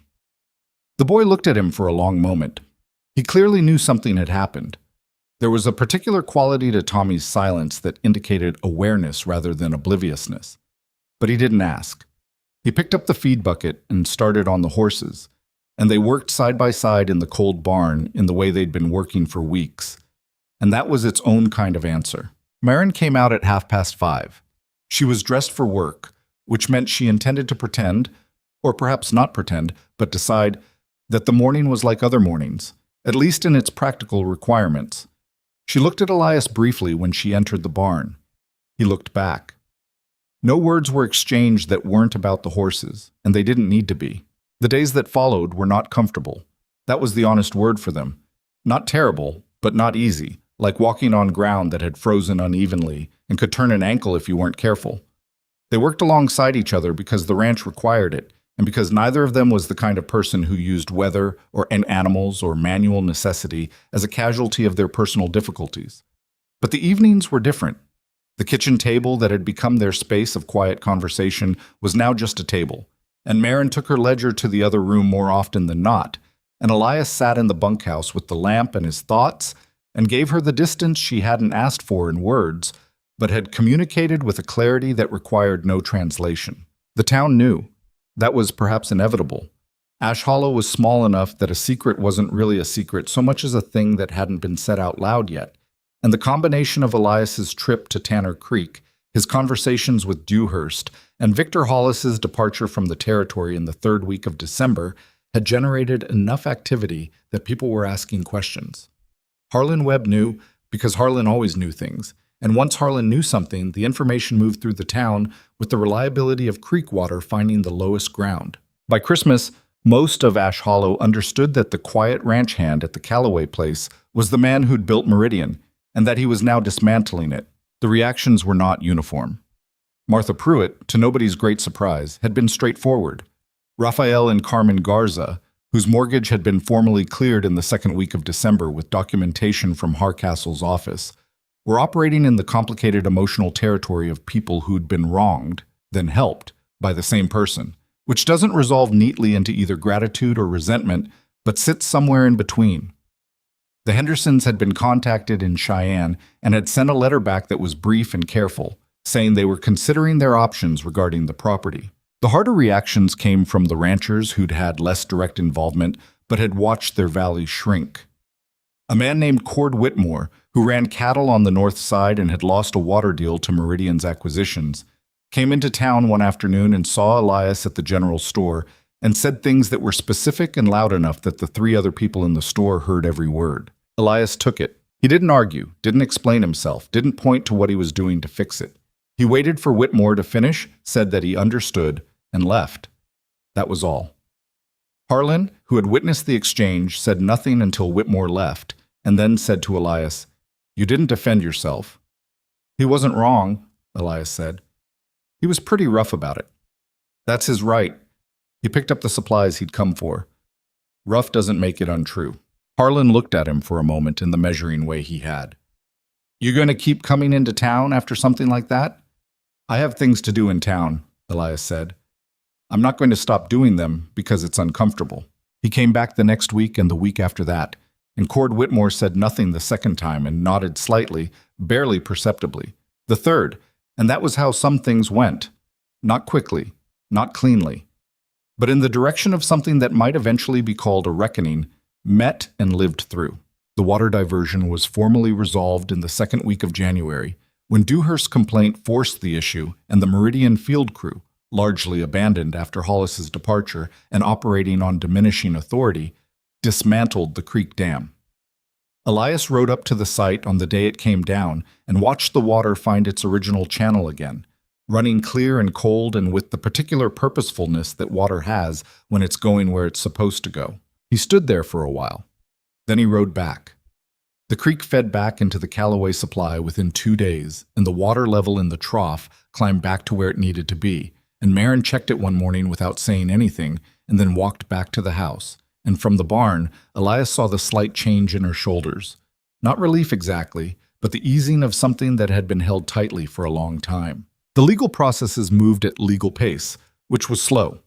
Hardcastle sent weekly updates that were dry and informative and occasionally contained language that suggested even lawyers find land law tedious. The reversionary interest held up to Meridian's initial challenge. Voss, as Elias had predicted, pulled his investment when presented with a full account of the acquisition methods. Elias had written that account himself, detailed and unsparing about his own role, and sent it to Voss in Chicago. And Voss's response had been a terse telegram that said, "I did not know the specifics. I should have," withdrawing immediately, which was not an apology, but it was an acknowledgement, and it was enough to collapse the financing. Without the investment, Meridian's board had no mechanism to pursue the court challenge. The company entered what Hardcastle described as an organized dissolution in late January, which was a legal term for the process of an enterprise quietly eating itself to avoid a messier end. Elias kept working. He fixed the section of the barn roof that had been holding 3 weeks of accumulated snow with the structural confidence of something that had seen better decades. He repaired a stretch of the east fence that had gone down in a January storm, which he did in temperatures that required him to stop every 40 minutes and warm his hands by the small fire he kept going in a coffee tin near the work site. He cleared a drainage blockage on the north pasture that had been pooling water under the ice in a way that would become a significant problem when the thaw came. He did none of these things announcing them. He did them because they needed doing, and he was capable of doing them. And he was there. Tommy watched all of this with his characteristic quiet attention. On a cold Wednesday evening, when Elias was in the barn doing a final check of the horses before dark, Tommy appeared in the doorway and stood there for a moment. "She's not as angry anymore," he said, "in case you wanted to know." Elias looked up from checking the chestnut mare's left foreleg, which had been slightly tender. "That's between her and me." "I know." Tommy leaned against the doorframe. "I'm not telling you what to do. I'm just saying what I see." He paused. "She talks to you different now than she did at the start." "Differently how?" "Like you're a person she's still figuring out instead of a person she's decided about." Elias returned his attention to the mare's leg. "She's not required to figure me out." "No," Tommy agreed. "But she is." So, he left it there, which was Tommy's way. He said the thing and then walked away from it, leaving you to do whatever you were going to do with it. It was a habit that made him, at 14, considerably wiser than most adults Elias had encountered. The conversation that had been building for weeks, not the confrontation, that was done, but the different kind of conversation, the one that follows a confrontation when two people are still in proximity and still, despite everything, paying attention to each other, came on a night in late January when a storm kept everyone inside and the bunkhouse stove went out at 9 o'clock due to a problem with the flue. Elias was attempting to fix the flue by lamplight when Marin appeared at the bunkhouse door with a coat over her nightclothes and said, "The stove? Flue's blocked. I'll have it cleared in an hour." "The temperature is dropping. Come inside." "I'm fine." "I didn't ask if you were fine. Come inside." She was already walking back to the main house, not checking if he was following, which was so characteristic of her that it almost made him smile. He came inside. The kitchen was warm and smelled like the coffee she'd clearly put on the stove when she heard him struggling, because she was that kind of practical and that kind of person even when things were complicated between them. He sat at the table, and she set a cup in front of him and sat down across from him, and it was the first time in weeks that they'd been at that table together at night. For a moment, neither of them said anything. "The Henderson family is coming back," she said. "Dewhurst got a letter. They want the property." "I know. Hardcastle's handling the transfer. The Aldermans won't come back. Pete Alderman's health isn't good for the travel, but Hardcastle says there's a fair compensation offer. A generous one. It should cover what he would have made on the land for several years." She wrapped her hands around her cup. "And the Burtons? Their daughter is coming from Kansas City in the spring. She wants to see the property before she decides." He paused. "She might sell it. To someone else. But not to Meridian and not under duress. That's all I can give her. The choice made freely." Marin was quiet for a moment. The storm pushed against the house in long waves, and the lamp between them moved slightly with the draft that came under the door. "I've been trying to find the right thing to be angry about," she said. "Specifically, because I'm not angry about all of it equally, and I needed to work out what the actual injury was." He waited. "The name," she said. "The false name is the part I keep coming back to.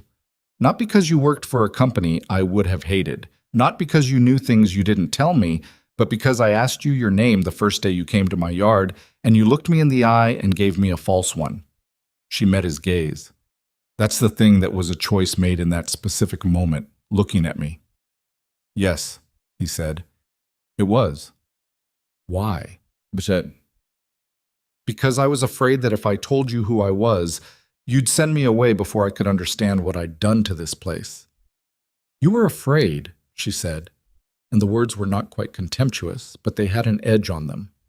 "Yes. You built a company that targeted vulnerable families based on their financial position, and you were afraid of being turned away from a job." He heard how it sounded. He didn't try to reframe it.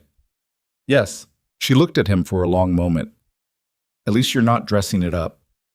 I've been trying not to. I've noticed. She drank her coffee, set the cup down.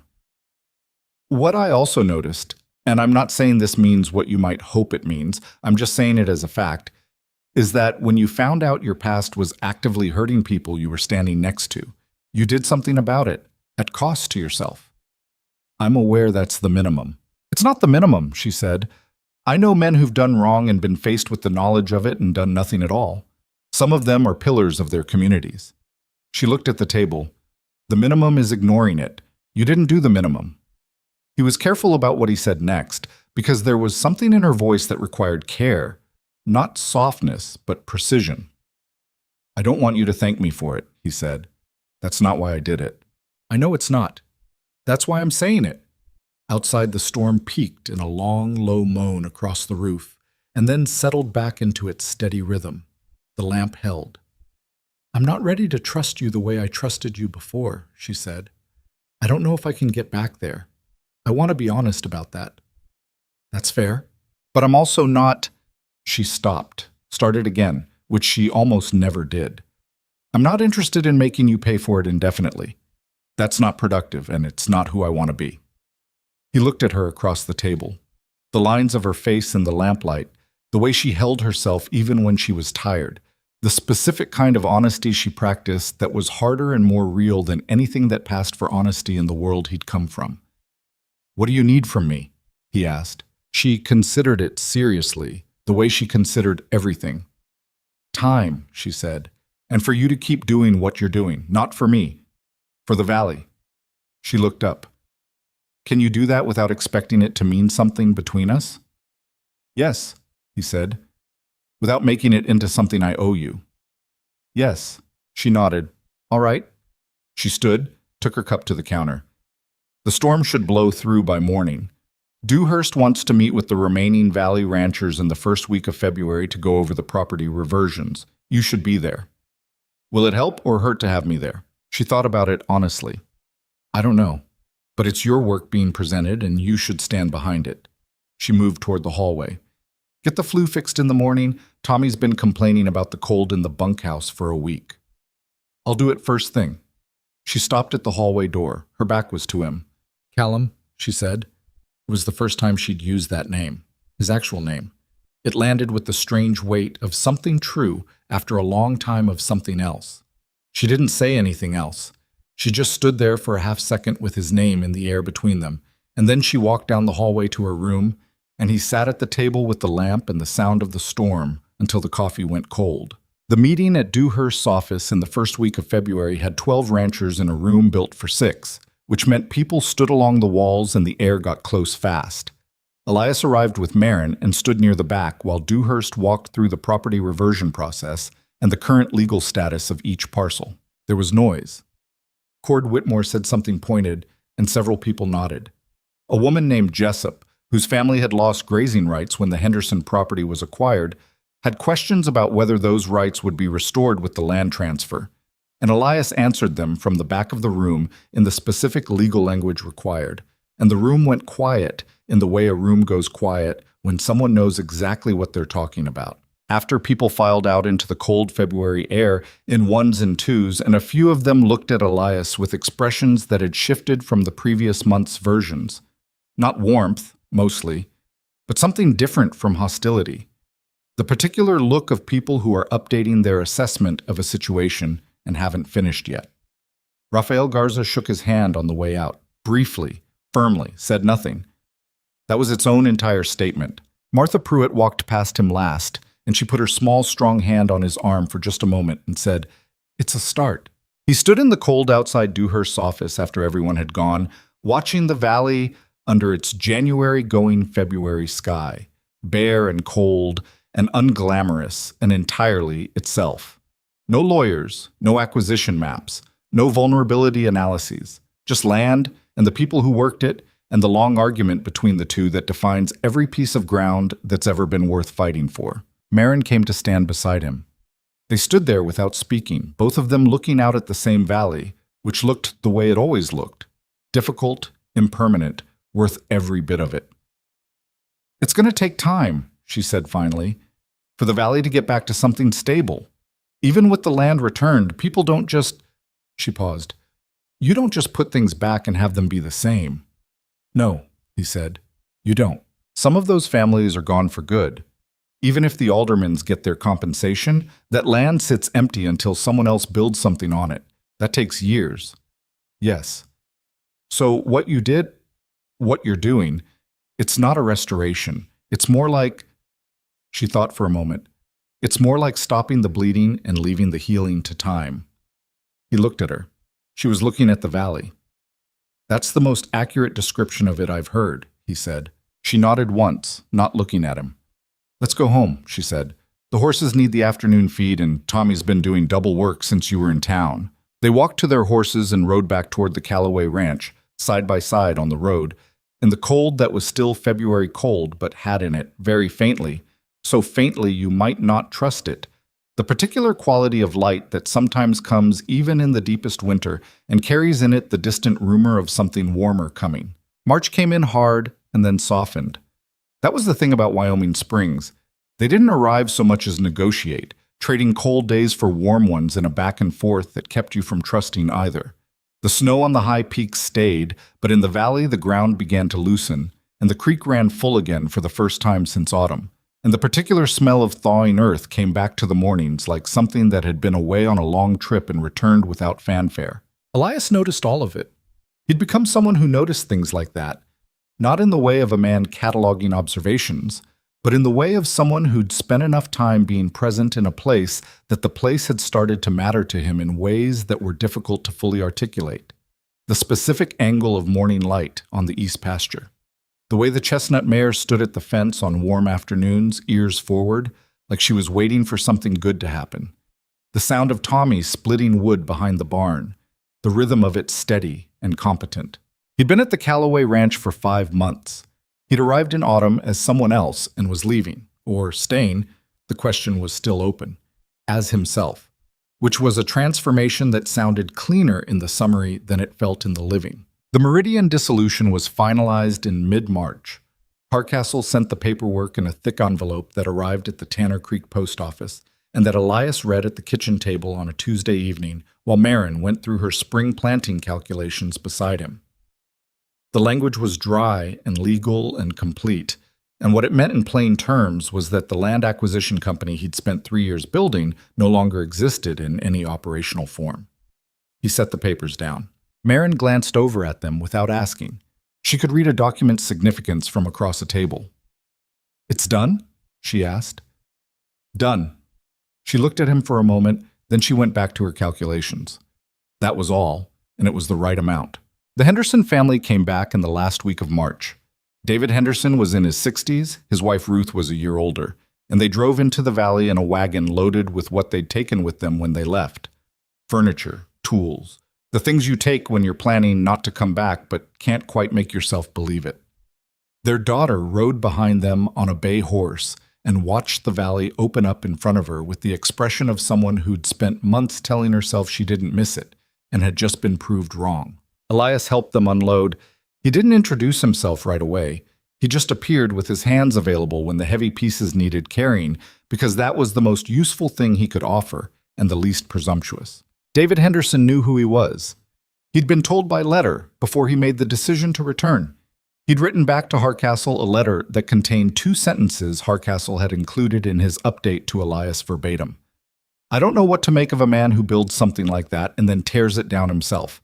But the land is the land and I want it back." That afternoon, when the wagon was unloaded and Ruth Henderson was inside her house for the first time in 8 months, moving through rooms with the specific tenderness of someone reacquainting themselves with a space they love, David came to find Elias at the fence he'd been fixing along the Henderson property line. The older man stood there for a moment looking at the fence work.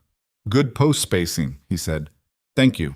"My wife cried when she walked into the kitchen," David said. "She'll deny it." "I won't bring it up." David was quiet. He had the look of a man with something to say who was deciding how to say it. Not a simple decision, given the complicated architecture of what sat between them. "I'm not going to thank you," David said finally, "for the return. Because it was yours to return. You were part of what took it. So there's no credit in giving something back that shouldn't have been taken." "That's correct." Elias said. But, David paused. But I've known enough men who've done wrong and had the chance to make it right and found reasons not to. So, he looked at Elias directly for the first time. You made it right. That's its own thing. He held out his hand. Elias shook it.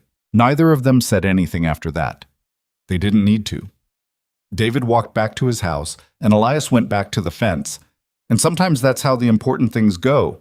Not with speeches, but with a handshake and two men returning to their work. The gathering happened on a Saturday in the second week of April, and it was Martha Pruitt's idea. She announced it at the post office on a Monday morning with the quiet authority of a woman who'd been in the valley longer than most of the current residents had been alive. And by Tuesday, everyone knew about it. And by Saturday, a dozen families had come together in the open ground behind Martha's property with food and, where available, something to drink. It wasn't a celebration exactly. Nobody called it that. It was more like a collective exhale, the kind of gathering that happens when people who've been tensed against something realize the thing is past and they can unclench. There were children running between the adults' legs, which was its own kind of declaration that the future was still a viable proposition. Carmen Garza was there with the baby, who was several months older now and had developed opinions about everything, including being held by strangers, which he made known clearly. Raphael was talking to David Henderson about cattle breeding with the ease of two men who'd been neighbors before and were becoming neighbors again. Elias stood at the edge of things for most of the morning, not avoiding, just aware that this gathering was not his to occupy the center of, that he was present in it the way a man who has caused damage and worked to repair it is present in the aftermath, accountable and peripheral both. Cord Whitmore came to stand near him at some point in the early afternoon. They hadn't spoken since the confrontation at the general store in December. Whitmore was a big man, broad through the shoulders, with the permanent squint of someone who'd spent decades looking at open country and bright light. My water rights issue is still unresolved, Whitmore said. Not as an accusation, as a statement of fact. I know, Elias said. The grazing rights transfer on the North Corridor is in Hardcastle's hands. It's slower because it involves multiple parcels and the county needs to verify each one. Should be resolved by June. Whitmore grunted. Should be. If it's not, tell me. I'll push Hardcastle. Another grunt. Then, my boy's been using that east fence you repaired on the Callaway line as a reference. Says it's the straightest fence in the valley. Elias looked at him. It's a good fence, Whitmore said, which was, from Cord Whitmore, the equivalent of a formal apology and a handshake, and both of them knew it. Martha found him an hour later, near the edge of her south pasture where he'd wandered to get some air and some quiet. You're hovering at the edges, she said. I'm giving people room. There's giving people room, and there's punishing yourself by standing alone in a field. She stopped next to him and looked out at the valley. The people here have made their decisions about you. Most of them are more complicated than either hatred or acceptance, which is the honest version of how people actually feel about things. She paused. Standing in this field doesn't change any of that. I know. Then come back to the gathering. In a minute. She stayed with him for that minute, which stretched into 5, both of them looking at the valley in the April light. The mountains still had their snow. The grass in the lower pastures was coming back in, thin and new and entirely committed to the project of growing. My husband died in February of 1871, Martha said, not as a non sequitur, but as something she'd decided to give him. We'd been on this land for 11 years by then. After he died, I almost sold. Almost. I had a buyer, and I had a price, and I was in Dewhurst's office, the old Dewhurst, this one's father, with a pen in my hand. She paused, and I sat there for about 10 minutes, and then I put the pen down, and I went home, and I've been here every day since. What changed your mind? I looked out his office window at the valley, she said, and I thought about what it would feel like to look at it from somewhere else, knowing I'd let someone else have it for money. She was quiet a moment. Some things you don't sell. Not because of the money, because of what you'd have to become to live with the selling. She patted his arm once, the same way she had after the meeting at Dewhurst's. Then she walked back to her gathering. He stood there a moment longer. Then he followed. The conversation he'd been circling for months happened that evening, not dramatically, not with preparation, but the way most real things happen, when both people are tired enough to stop being careful. They were riding back from Martha's in the late afternoon, The kind of light that is gold and horizontal and makes everything look considered. Tommy had ridden ahead and was already at the barn by the time they reached the Calloway gate. Marin slowed her horse at the gate, and he slowed beside her, and they sat there on their horses for a moment looking at the ranch. The fence lines were straight. The barn roof was sound. The water trough was full, and the supply was clean. None of these things were metaphors. They were just true. And they were true because of work that had been done. And the work had been done by a man trying to earn back something he'd known from the start he might not be able to earn back. "I've been thinking about the spring planting," Marin said. "I know, I saw your calculations. I want to expand this kitchen garden, put in another half-acre on the south side of the house, but I need the ground broken and composted before May." She looked at him sidelong. "That's a lot of work for 2 people and a 14-year-old. "It is," he said. "I could use a third hand, someone who knows what they're doing with a spade and isn't afraid of early mornings." He looked at her. She was looking at the ranch, not at him, which was both characteristic and deliberate. "Are you offering me a job?" he asked. "I'm noting that there's work that needs doing and you're capable of doing it. That's not quite the same thing." She was quiet for a moment. Then she turned and looked at him directly, in the way she did when she was done being indirect about something. "I'm not the same person I was before December," she said. "I want you to understand that. I don't mean that badly. I mean that what happened changed how I see things, including you, and I can't unknow what I know, and I'm not sure I'd want to because some of what I know is—" She stopped, started again. "Some of what I know is that you're capable of more honesty than most people I've met, when you're not being a coward about it." "That's a complicated compliment." "It's an accurate one." She held his gaze. "I'm not ready to trust easily. I may not get back to easy trust, but I'm not interested in living my life at a distance from everyone because one person, or one version of one person, was dishonest with me." She looked back at the ranch. "I've watched you work for 5 months. I know what your work looks like. I know what you do when you think no one's watching, and I know what you do when things go wrong, and I know how you treat Tommy and how you spoke to Rafael Garza the day he came with the mortgage news, and how you stood in that store in December and let Cord Whitmore say what he said without defending yourself." "I wasn't going to defend myself." "I know you weren't. That's what I'm saying." She looked at her hands on the reins. "There are 2 versions of who you are. The version I met, which was false, and the version I've watched since, which I believe is true. I'm choosing to weigh the second one more than the first." She paused. "Not because the first doesn't matter, but because I think the second one is what the first one was trying to become." The valley was very quiet around them. The horses stood still, both of them placid in the evening air, entirely uninterested in the weight of the conversation happening on their backs. "I want to stay," he said. "If that wasn't clear." It was clear. "And I want to be honest with you about everything, including the things that are still uncomfortable to say." "I'd prefer that," she said. "The other way is worse." "Yes," he said. "I know that now." She looked at him again with those dark, precise eyes, and what he saw in them was not forgiveness exactly. Forgiveness was a clean word for something that was actually gradual and ongoing, and would require more time than either of them could predict. What he saw was something more like decision.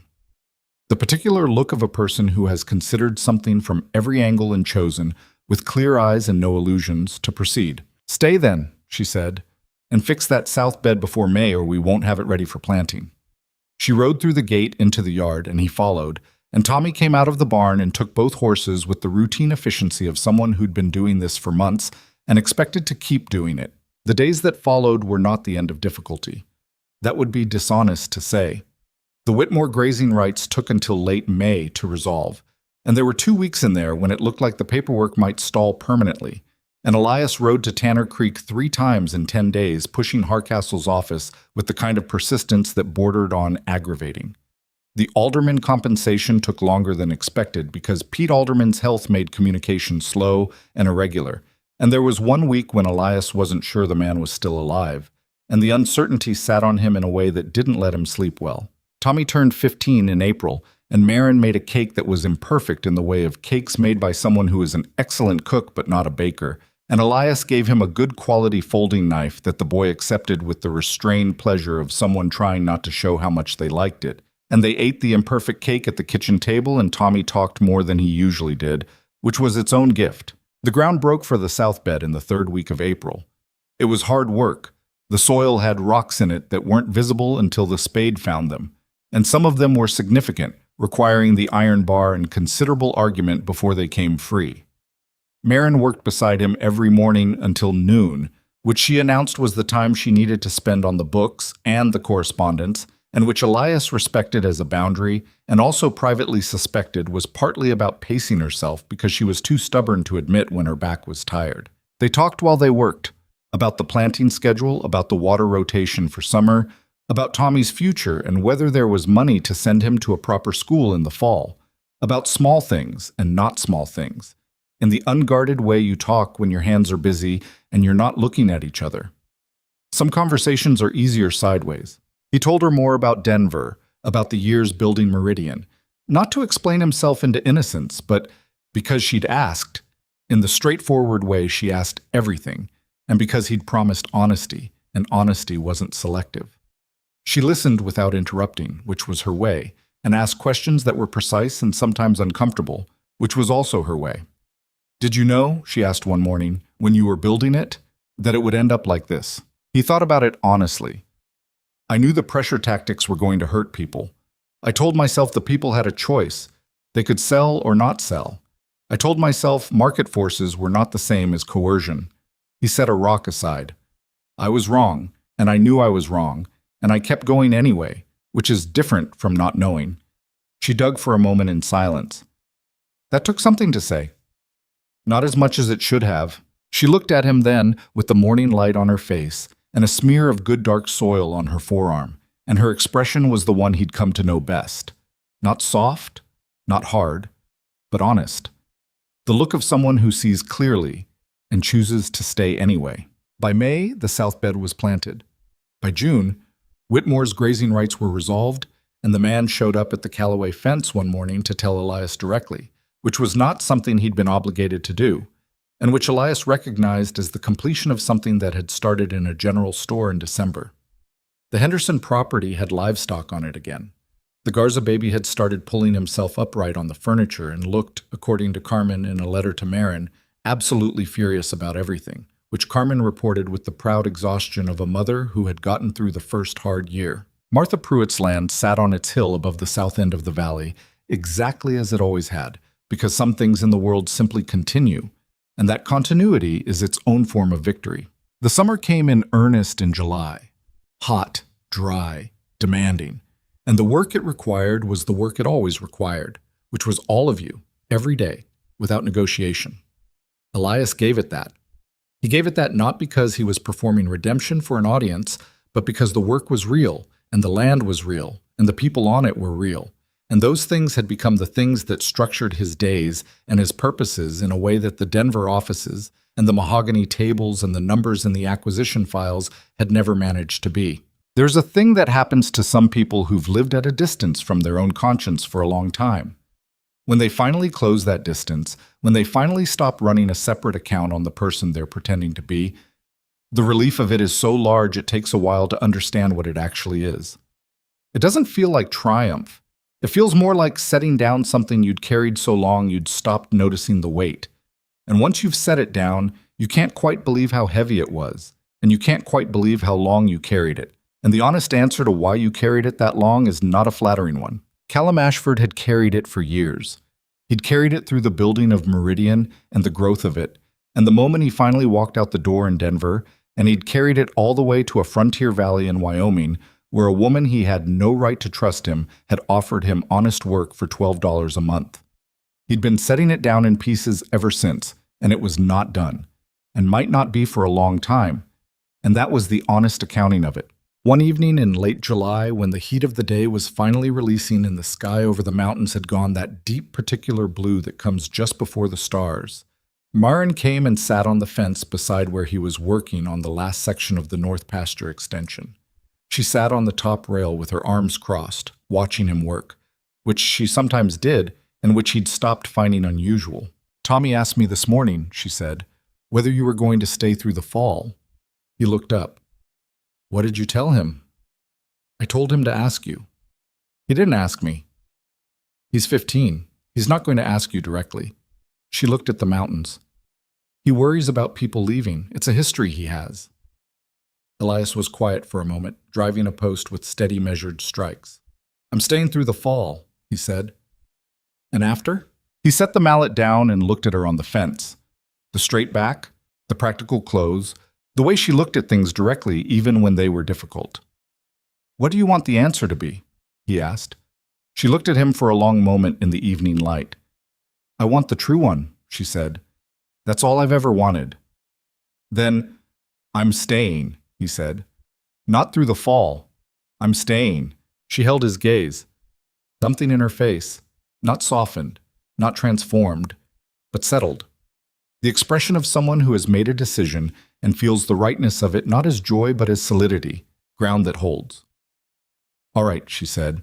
She got down from the fence and walked back toward the house, and the last light of July moved across the valley in long horizontal lines, and the grass in the new pasture extension was thin but growing, and the fence he was building was straight, and the creek ran clear all the way from the northern hills, unobstructed now, finding its way where it was always supposed to go. He picked up the mallet and went back to work. That is the thing about the frontier, and perhaps about most places, and perhaps about most lives, that nobody tells you when you're young and building things for the wrong reasons. What you make with your hands matters less than who you become while making it. The land was still there when the companies came for it. It was still there when they failed. It would be there after all of them were gone. What changes is not the land but the people, what they choose to defend, and what they're willing to sacrifice to defend it, and whether, when they've done wrong, they find the nerve to stand in it and do the harder thing. Callum Ashford, who had arrived as Elias Mercer and left the name behind when he left the lie behind, drove the last post of the season as the stars came out over Wyoming, and the light stayed on in the main house. And somewhere in the distance, a coyote made its dry, unhurried comment about the night, and the valley was quiet and imperfect and entirely, stubbornly alive.